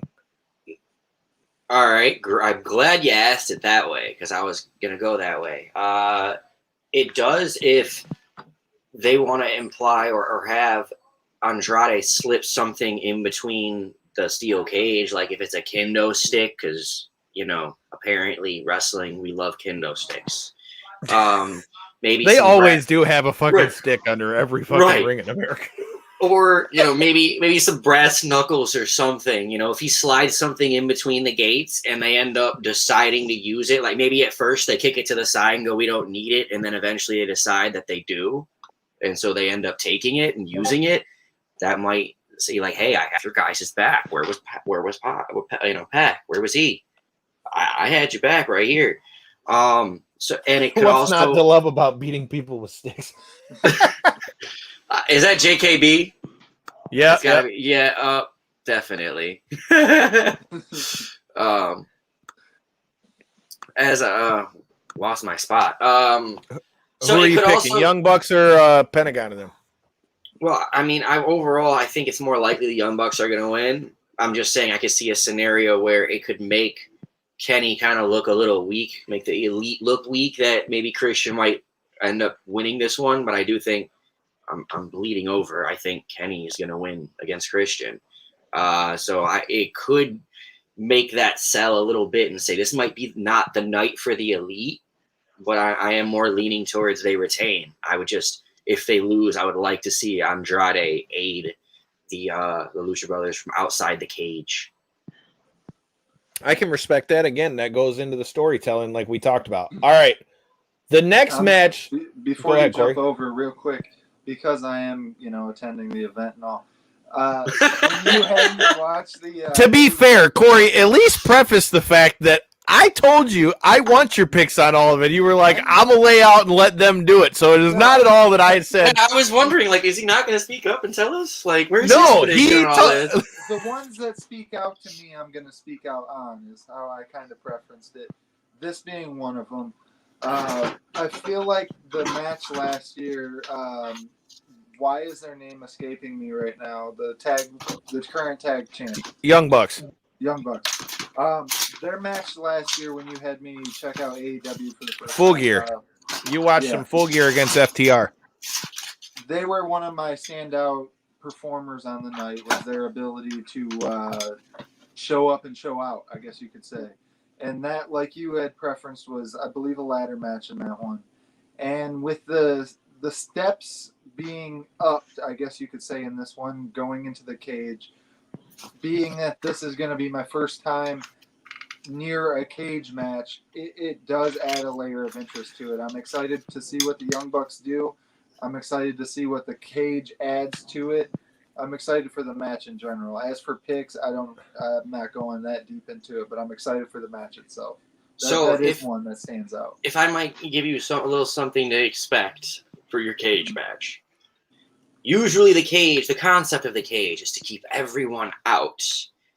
But and hopefully AEW will stay true to this. But if WWE is any indication, it doesn't mean nobody's going to get involved. Somebody can always, like in WWE, they'll always say, like, open up the door so I can escape by opening up the door. But, like, what's the point of climbing over the top if you can escape through the door? One thing to look out for is, are they going to allow the referees to open up the door and have them escape? I think that's kind of lame. I was going to say, I think in AEW, if I'm not mistaken, the last cage match I can really remember outside of the Wargames match was the one they had between Cody and Wardlow. And if I'm not mistaken, in that match, they said that the only way you were able to win was either climbing out or you had to pin your opponent. Okay. JKB coming in magically be breaking locks on doors. I mean, hey, dude, Kane and The Undertaker might have been able to do it. I mean, let's just look back at Hell in a Cell. I mean, shit can happen. Mark Henry Kane technically ripped the door off too. But so what if they come out with bowl cutters? If they spend a lot of time talking about the fact that what kind of lock is on the door, like, look, they're locking it up. They're You think that's a sign that I'm asking you? Do you think that's a sign that somebody might come out with some bowl cutters? if they do some shit like that, I mean, sure. But I think just based upon the fact that the Young Bucks have Don Callis in their corner, I think it's probably a pretty safe thing to say that there's no chance that at least not one, if not all of them, are going to end up involved at some point in this match. I think that's pretty much just a given. I mean, I think I wouldn't be shocked. You're saying Andrade is about to give Don Callis a Hurricane Rana? Is that what you're saying? Well, Andrade's not in a cage match, but no. But if he helps the Lucha Brothers, Andrade. Well, I mean, if he felt so inclined, I mean, I would piss my pants laughing if Don Callis took a Hurricane Rana off the top of the cage. I'm just going to throw it out there. I didn't say on the top of the cage. I was more thinking off of like the barricade, in a suit, no less. Dress shoes. I mean, however he's taking it. If Don Callis takes one, I think Don Callis might piss his pants too. I'm saying Andrade still in a suit. Right.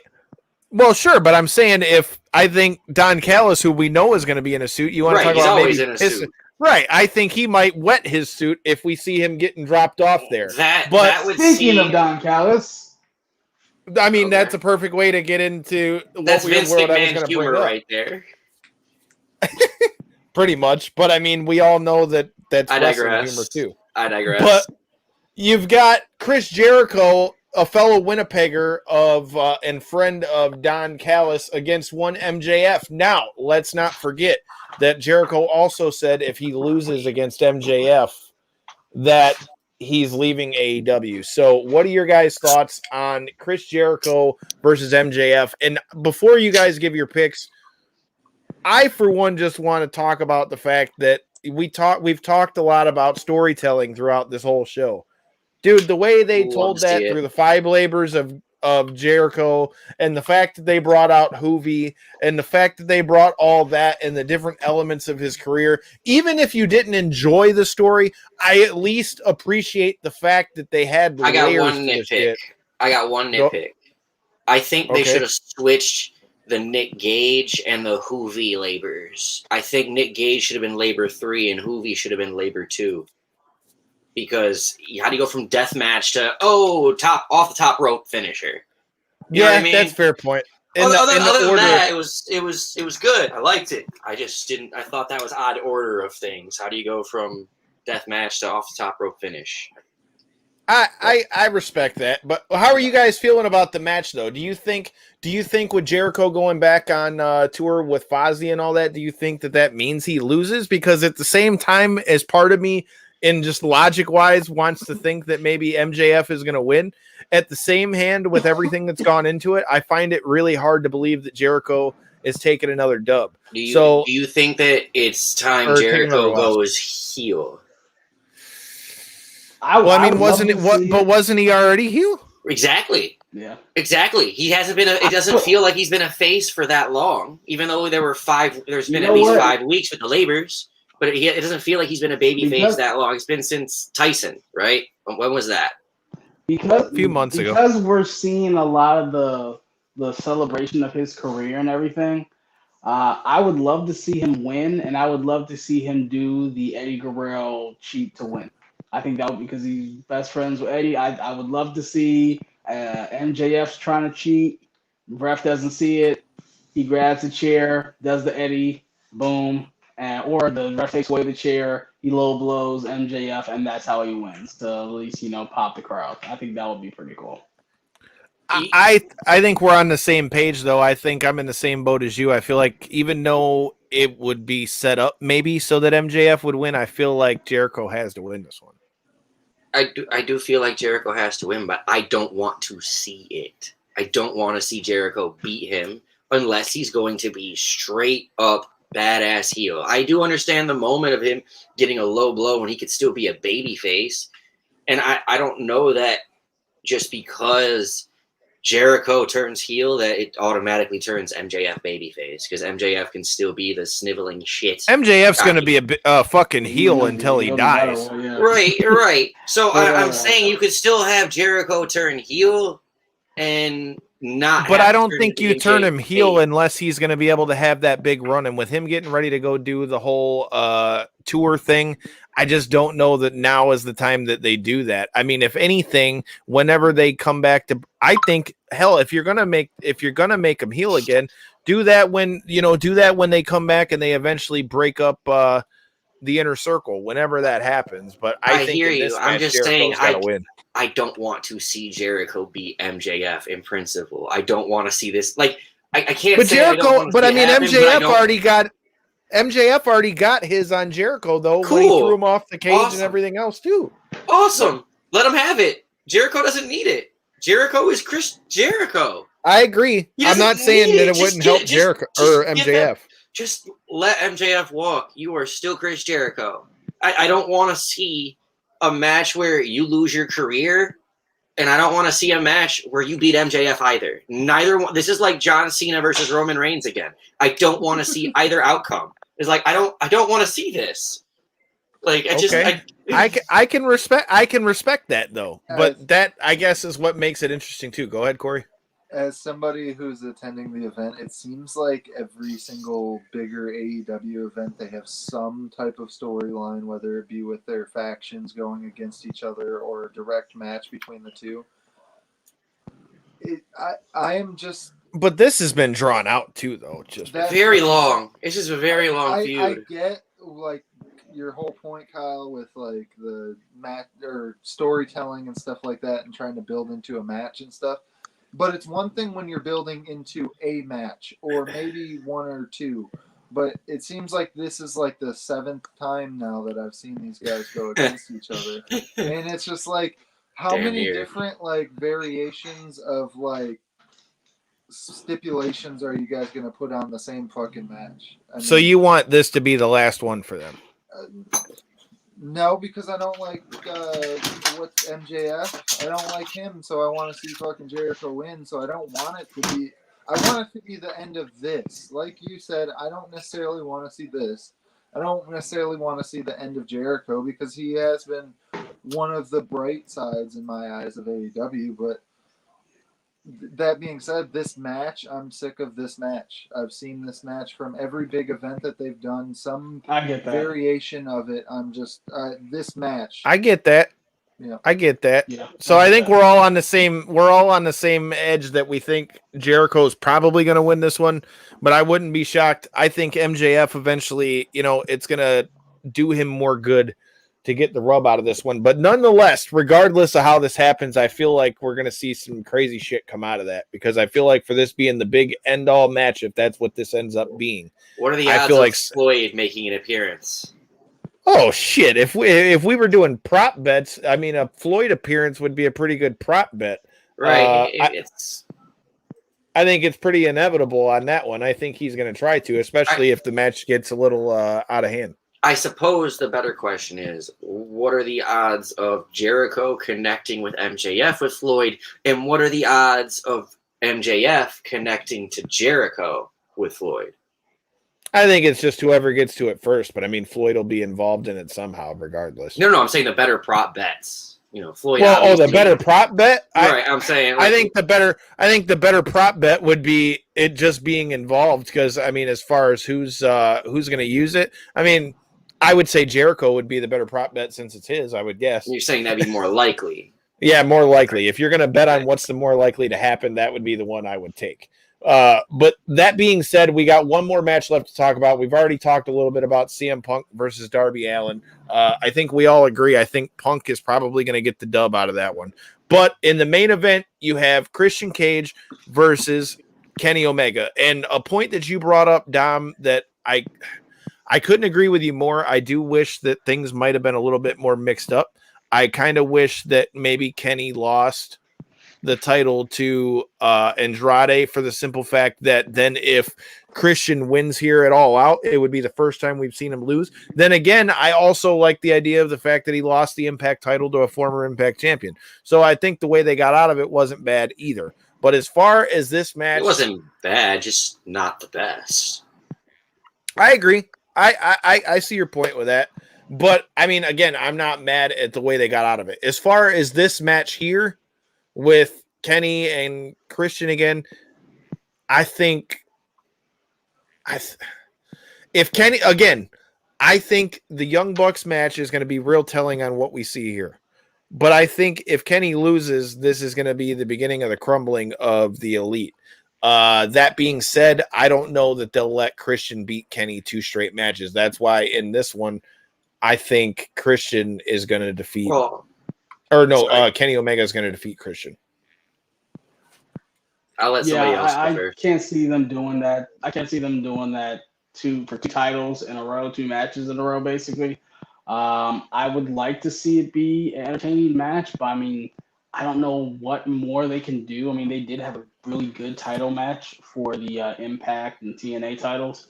So great match. I don't know what more they can do. So I wouldn't be surprised if this one is the one that gets not overbooked, but you throw a lot in there because what more can they do that we haven't seen? And they'll have more time, you think, with it being a pay-per-view? I wouldn't mind seeing this one not be like, I don't need this one to be 20 minutes. Like I've seen that. I wouldn't mind. Yeah, but it's the main event though. Match, and I wouldn't mind this one being the one that you see maybe Adam Cole or Daniel Bryan or something, some type of chicanery. Bucks come out, Callis does something, and it just really sends people home pissed off that Kenny's still the world champion. But I think who would be pissed off? Kenny's still the champion.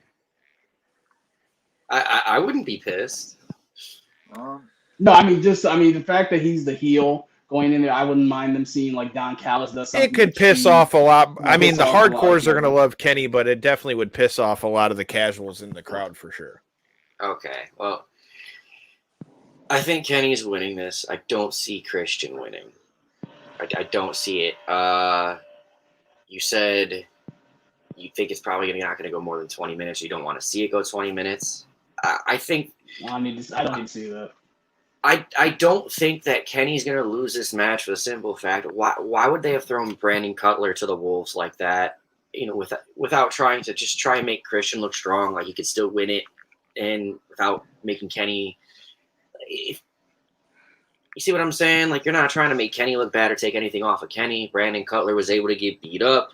You still make Christian look like a viable contender. It still makes people think that Christian might be able to take this off of Kenny. But regular just wrestling booking 101, based on that finish, Kenny's winning this. And I thought that well before. Like I said, I think Hangman's going to be the one to take it off of him. So I think this is just a filler, somebody to feed to Kenny in the meantime. And yeah, it still gives some buzz, a rub to Impact. They can still use Christian as their Impact champion and whatnot. So it still makes everyone happy. But yeah, I don't think Christian's winning this match.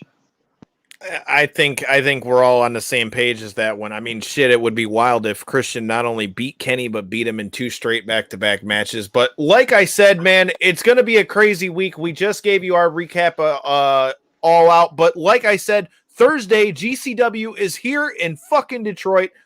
I'm going to be there. Dom is going to be there with me. If you guys see us, feel free to stop us. Kyle, hopefully we're going to see you down there. And then My Saturday, pretty recognizable. You guys will notice us.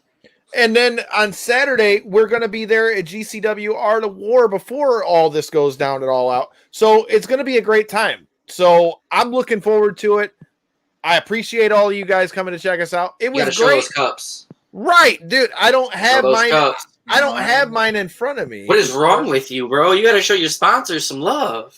I mean, shot. You got to get mine. Is I know mine's literally in my dishwasher right now. But shout out to Kathy. Shout out to Kathy. Shout out to Twisted Tumblers. We appreciate you for making us the cup. That was so dope. You know how much I like my cup, actually, Dom? So much it's in the dishwasher? That I use it so much that I don't just use it on the show. That's how much I like that cup. So. Right. Not enough to wash it before the show, though. Not enough to be able. No, what it is I intake a substance once in a while that alters your memory. Okay. And I tend to forget these things before showtime. Okay. Son of a bitch. Some adult rated fun caused him. I was not ready for that, but we are ready for some adult rated fun in Chicago. That's about as great as any of a place to preview what adult rated fun when we get to Chicago. Mine is the Vegas you were in last weekend. Right? I know, man. I mean, shit.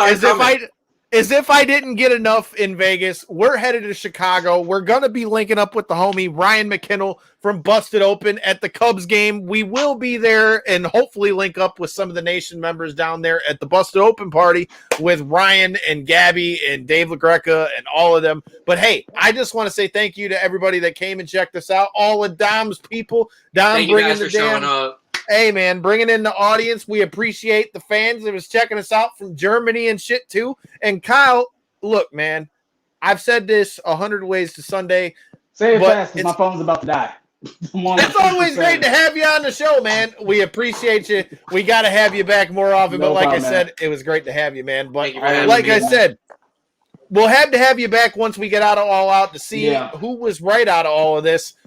I mean, like I said, if you guys haven't already done so, make sure you hit that subscribe button. Make sure you hit that like button. And make sure you hit us up at KO3C Pod and let us know what the fuck you guys think of All Out and everything that you saw here today. Like I said, you'll see Kyle back soon enough. Dom, follow my YouTube channel, Team Chaos, Facebook page, Team Chaos on all social media. Hit me up. Hey, man, like I said, follow the man at Team Chaos. If you're an original fan of Knockouts and 3 Counts, you should already be doing so. Hey, man, I got to make an appearance on World of Chaos. Dom, I appreciate you coming on with us again. I appreciate you bringing the audience with you this time as well. I appreciate you. And what kind of host am I if I don't thank our guest, Ken Bank on it, Robles. Make sure you check him out September 10th at the ECW Arena, the 2300 Arena in Philadelphia. He's going to be knocking fools out, and he ain't going to need a kendo stick to do it. So until next time and in the in-between time, if you guys are in Chicago, check us out. If you're at GCW, check us out. And even if you ain't, fuck your couch.